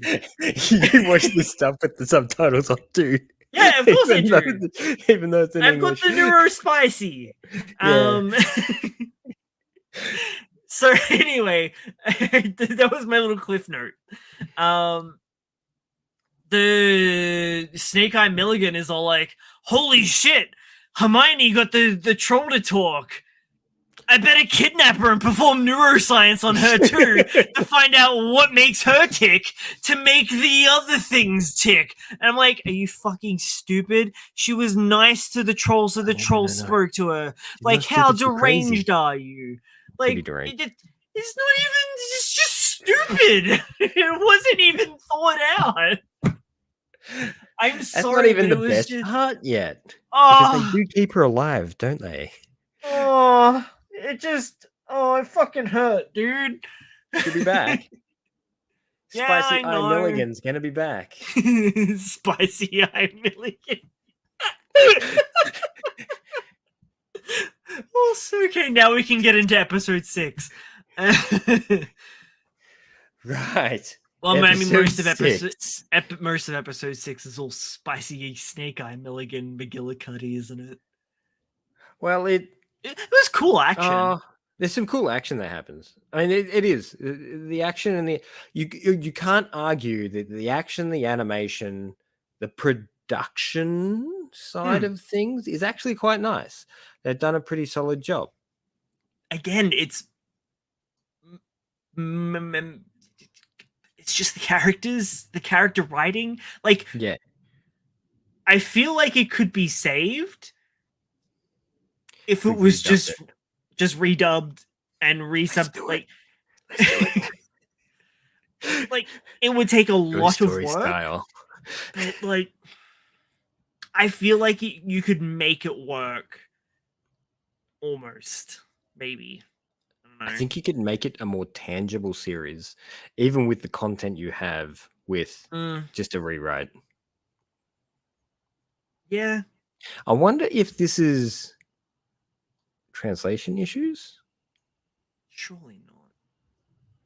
Is it just the dub that's absolute horseshit? Are we going to have to watch the first couple of episodes? No, I don't think it can't be. I don't think so. Because these circumstances, the environment, the scenarios are still what they are. You know, they're still generic junk. So I mean, yeah. So stupid. Oh my god. So getting on to episode 6, we've just knocked off the Spicy Eye Milligan, and we're gonna keep her. We're gonna keep her in a jar for later. Yeah, we're gonna keep. Well, hang on. You forget. Oh, sorry, I'm skipping over the whole shenanigans with the magic sword and the extension of one I'm sorry. soul. Fuck the magic Sorry. sword. She has a fucking eyeball in her hand. Oh, yeah, that's right. That too. Yeah, you're saying, look, she's got an eyeball in her hand. Let's ignore the fact that Samurai Girl moved beyond the speed of light to counteract her eyeball technique. She doesn't move between. She cuts through space and time. That's what her spell blade How is that different to what I said? Because she doesn't, her spellblade does. But the spellblade is an extension of her. Didn't you hear what he said? Oh my He's like, god! "Oh, When you he could said that, I only was do like, that. You could I was only do like- that if the spellblade was an extension of you. Oh my god, she has developed a new spellblade technique, like, isn't that what a fucking sword's meant to be? making it the 7th spellblade." He said it in such a terrible way. Like, it was the most exciting thing in the world, and it Yeah. just didn't. It did not convey. It did not land at No. all. The action was really cool in that episode. Yeah. Though. In that, Yeah. that It was fight fun. scene. I didn't mind. It wasn't Yeah. the best I've seen, but it was good. I mean, compared to everything else. Yeah, I know. I know. When you're doing that, it's like a much higher level than all the other stupid school. Oh yeah, I forgot. Going. She kidnapped. Did I mention that she kidnapped Hermione? Oh yeah, she did. Yeah, Yeah. you did. You did mention that to conduct experiments on her brain. Yeah, well, that's so we've saved Hermione. We've put the spicy eye in a jar, and all things are looking good. And then hard cut. Yeah, hard cut to the school, and they're like, "Oh, everything's looking okay." You gotta get back to that dumb forced kissy bullshit. Now I'm gonna kiss both of you because Hermione felt left. There's so much weird cup scenarios in this. Everyone's got a hard on for the MC, and but they don't explain why. No, like he doesn't do anything out of the ordinary. He's not like some super gorgeous guy or anything like that. He's just a generic character, and they're all just like Kirito Harry Potter. Yeah. Oh my god, that is it. Right? That is the perfect example. That's exactly what it is. If he had 2 swords, that would be like peak. We're calling it now. He's gonna have true spell blades by the end of this. I hope so. I really do. That'll give me something to look forward to. And okay, so that wraps up, and then Snape comes back into the fold. Yeah, and he's all Snape's like, Harry, hey, you must follow me to the labyrinth for reasons. With me to the dungeon, little boy. To the dungeon. Oh yes. It's really creepy and weird. And he follows him. He's like, yeah, no problem. I also was so jarred. Like, why were they even going down there? There was like a magic circle and a portal and like Oh yeah, he had to close the portal that was letting monsters through that one of the students created and died constructing this portal that was releasing monsters into the maze. Is that ever a plot point before this episode? No, it was not. Okay, cool. Because I was like, what the fuck is happening? It wasn't mentioned. So it was just like, this is how we get Snape into the dungeon. And then we do the quick first half of the season reveal, right?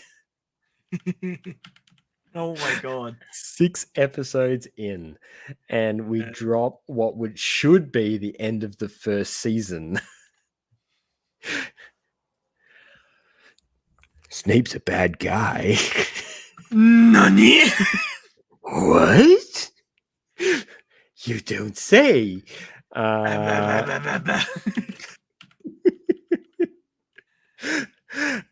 Anyway, so yeah, Snape's... I see. So much animation. You're using the same technique that they use on Cheat Skill. It's so easy. How do we make these characters talk? Backwards. It's so easy to like shit on a series when you're going between still frames. Makes things easier. But anyway, this douchebag ends up being a bad guy, which we knew. But it turns out that our MC's a bad guy too, but he's a badder guy. No, he's a bad guy. Is he? Yeah. And then, but he turns out he has the power of vengeance. Yeah. Not enough. Not enough. For me, I've had enough to be very sourced. So saucy. I also finished it by the time we got up to this, so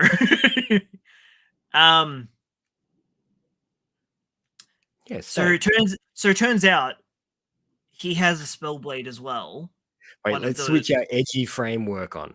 We're going to switch over to edge now. We've gone from silly regular life over to edgy mode. All of it is. The whole episode was edgy, but then it just like no, it wasn't though. 11. It was just it starts off all cutesy kisses and in the school, and then he's like, "Oh, come down to the dungeon with me," and they go down to the dungeon and deactivate the circle. I'm like, okay, that's all done, and then he goes into edgy mode. He's all like, "Oh, Snape's like, you're a jack of all trades, master of none." Which is really good for me because you guys that are jack of all trades, you might not be like hella autistic and like focus on like one particular study, which is great for me because just like, he does a big spiel. He's like yeah, it's so over the toply in depth. I'm just like, where are you going with this? Now drop to your knees. And then he's like, yes, which is even better for me because I'm going to betray you right now. And then out of nowhere, he's just like, do you remember this date? And he's like, says a date. And he's just like, what's this about?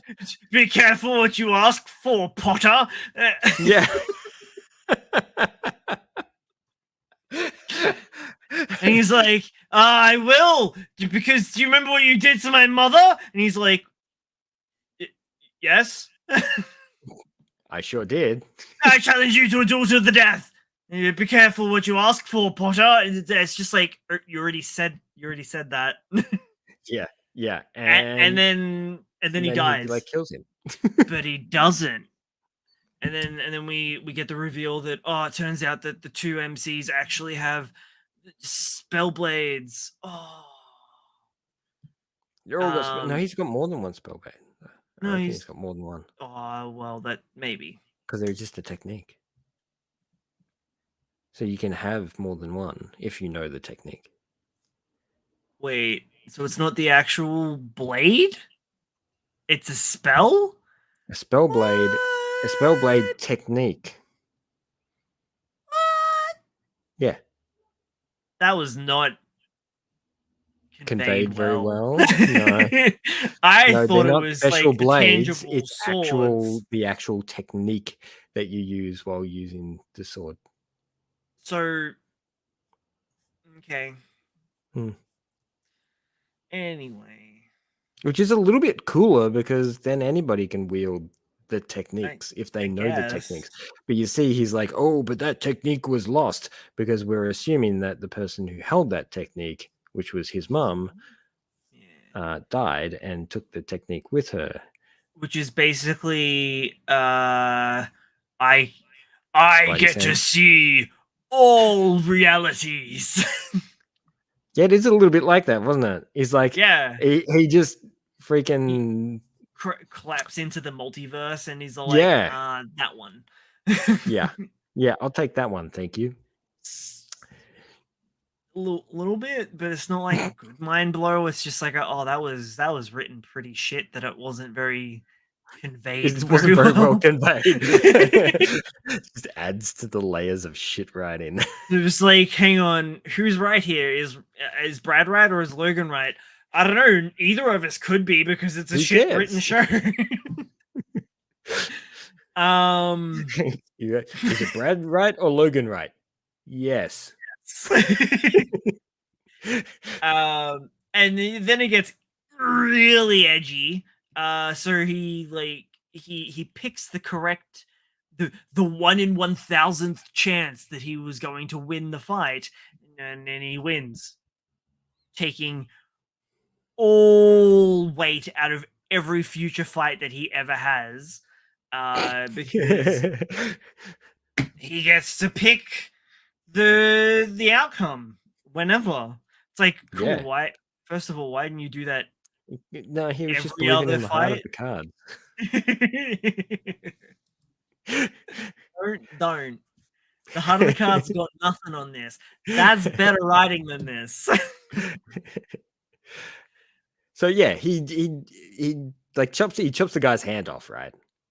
There's so much hand chopping in this Yeah, I know. episode. Well, that's how you disarm someone.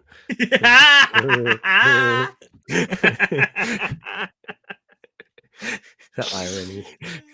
Oh, That's good there's writing. So many dad jokes in this episode. Yeah, so he lops his hand off, and this is that wasn't super edgy. The super edgy part was when he goes, No. I'm gonna use this spell on you that you used on my mother, but you can only use spell on you. sensations that you've experienced. So I tortured myself. So I had experience. I'm just like, what? What now? Excuse me? I'm a sadomasochist. 152 different ways he tortured himself. Yeah, he so he could torture this guy. His scrot into an Iron Maiden, and he only gets up to 50, but we only see 2. I mean, we got to see like 5. Do we? Yeah. I only remember 2. Well, no, because they montage it a little bit. He's like, nah, that's the wrong. I'm gonna keep doing this until you say the right words. No, wrong words. No, try again. And then he's all like, I can't take it anymore. Just kill me. He's like, oh, you only got up to 50, but those were the right words. I'm just like, wow. This is next level cringe edge. It was and then he's like bled. Yeah, it feels like something that was pushed like super hard and super fast to make things happen. Like that should have been the end of the first season, right? So all the things that have happened in these 6 episodes should have happened over at least a 12 episode period. And then it turns out that this is Attack on High School, because he's he's like, hey Alexa, play Pumped Up Kicks, and he's all like bringing a gun to school and he's gonna shoot all his teachers. That's the plot. That's right. That's right. That's the plot of the whole show. He does the whole underground society wear my magical mask kind of bizarro thing. I forgot about that. The edgy mask. You can't control or dictate a special, religious group underground without having a cool mask. Which makes him look like a jester. I don't know why. Because it's like, very masquerade. Yeah. And then it's like, we're gonna take all these students and we're gonna kill all the teachers. Was the plan, including the headmistress, like it was some big reveal, like especially the headmistress. Yeah, because she's the one that actually stabbed my mummy. Who was blonde, by the way. Yeah. Oh, yeah. Snape mentions that. He's like, "You're her son," and he's like, "Yeah, it's real convenient that we look nothing alike." I'm like, yeah, it is super convenient because his sister looks exactly like her. Who's actually the cousin?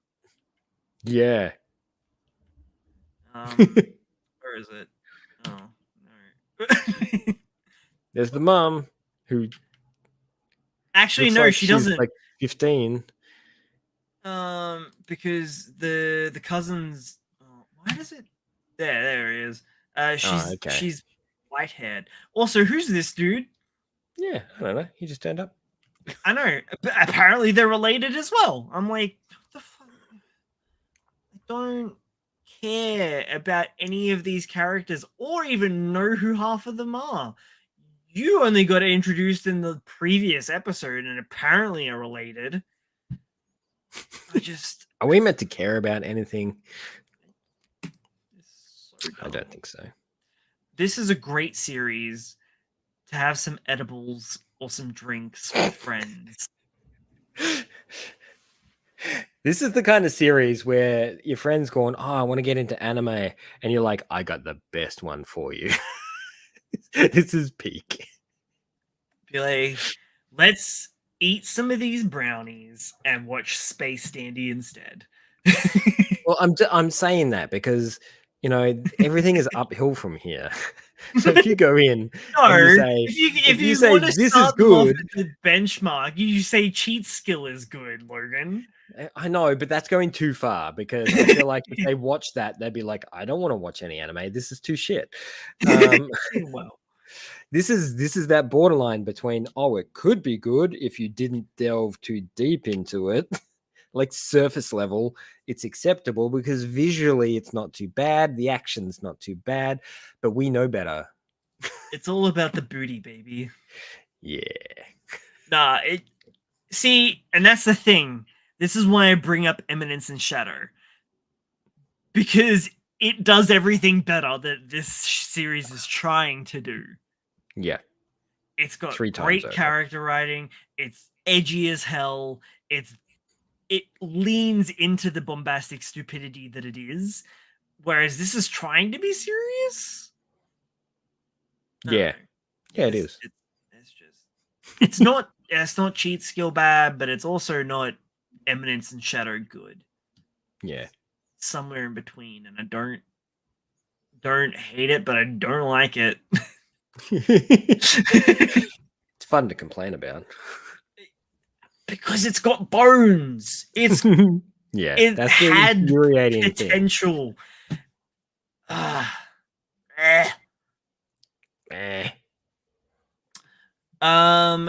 with that, I'm going to ignore. I was going to say engorge.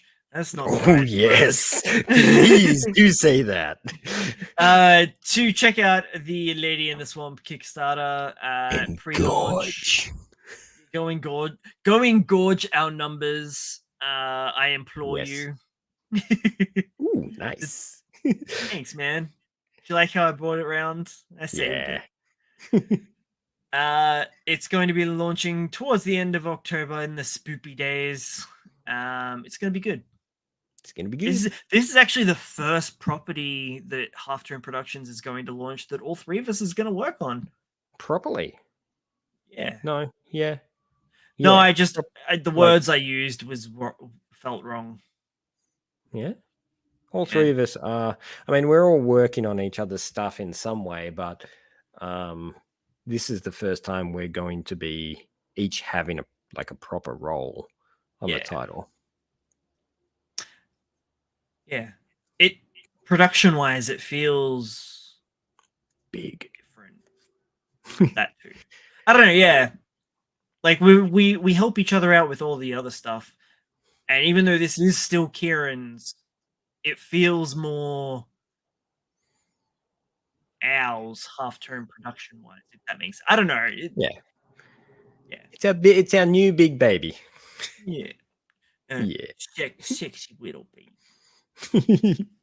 Yeah, that's weird.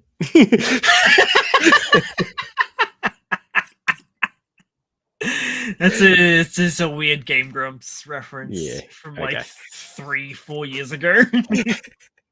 That's good. Okay. So yeah, sure to do all the YouTube, Facebook video, Twitch stuff. You know, the normal YouTube pouring the thing, buttons and the liking and the squishing ringing, and the ringing the bells, commenting, sharing. Lick the screen. Help us engorge the channel. and simp over fictional pirates. Yeah, Engorged fictional pirates. Yeah.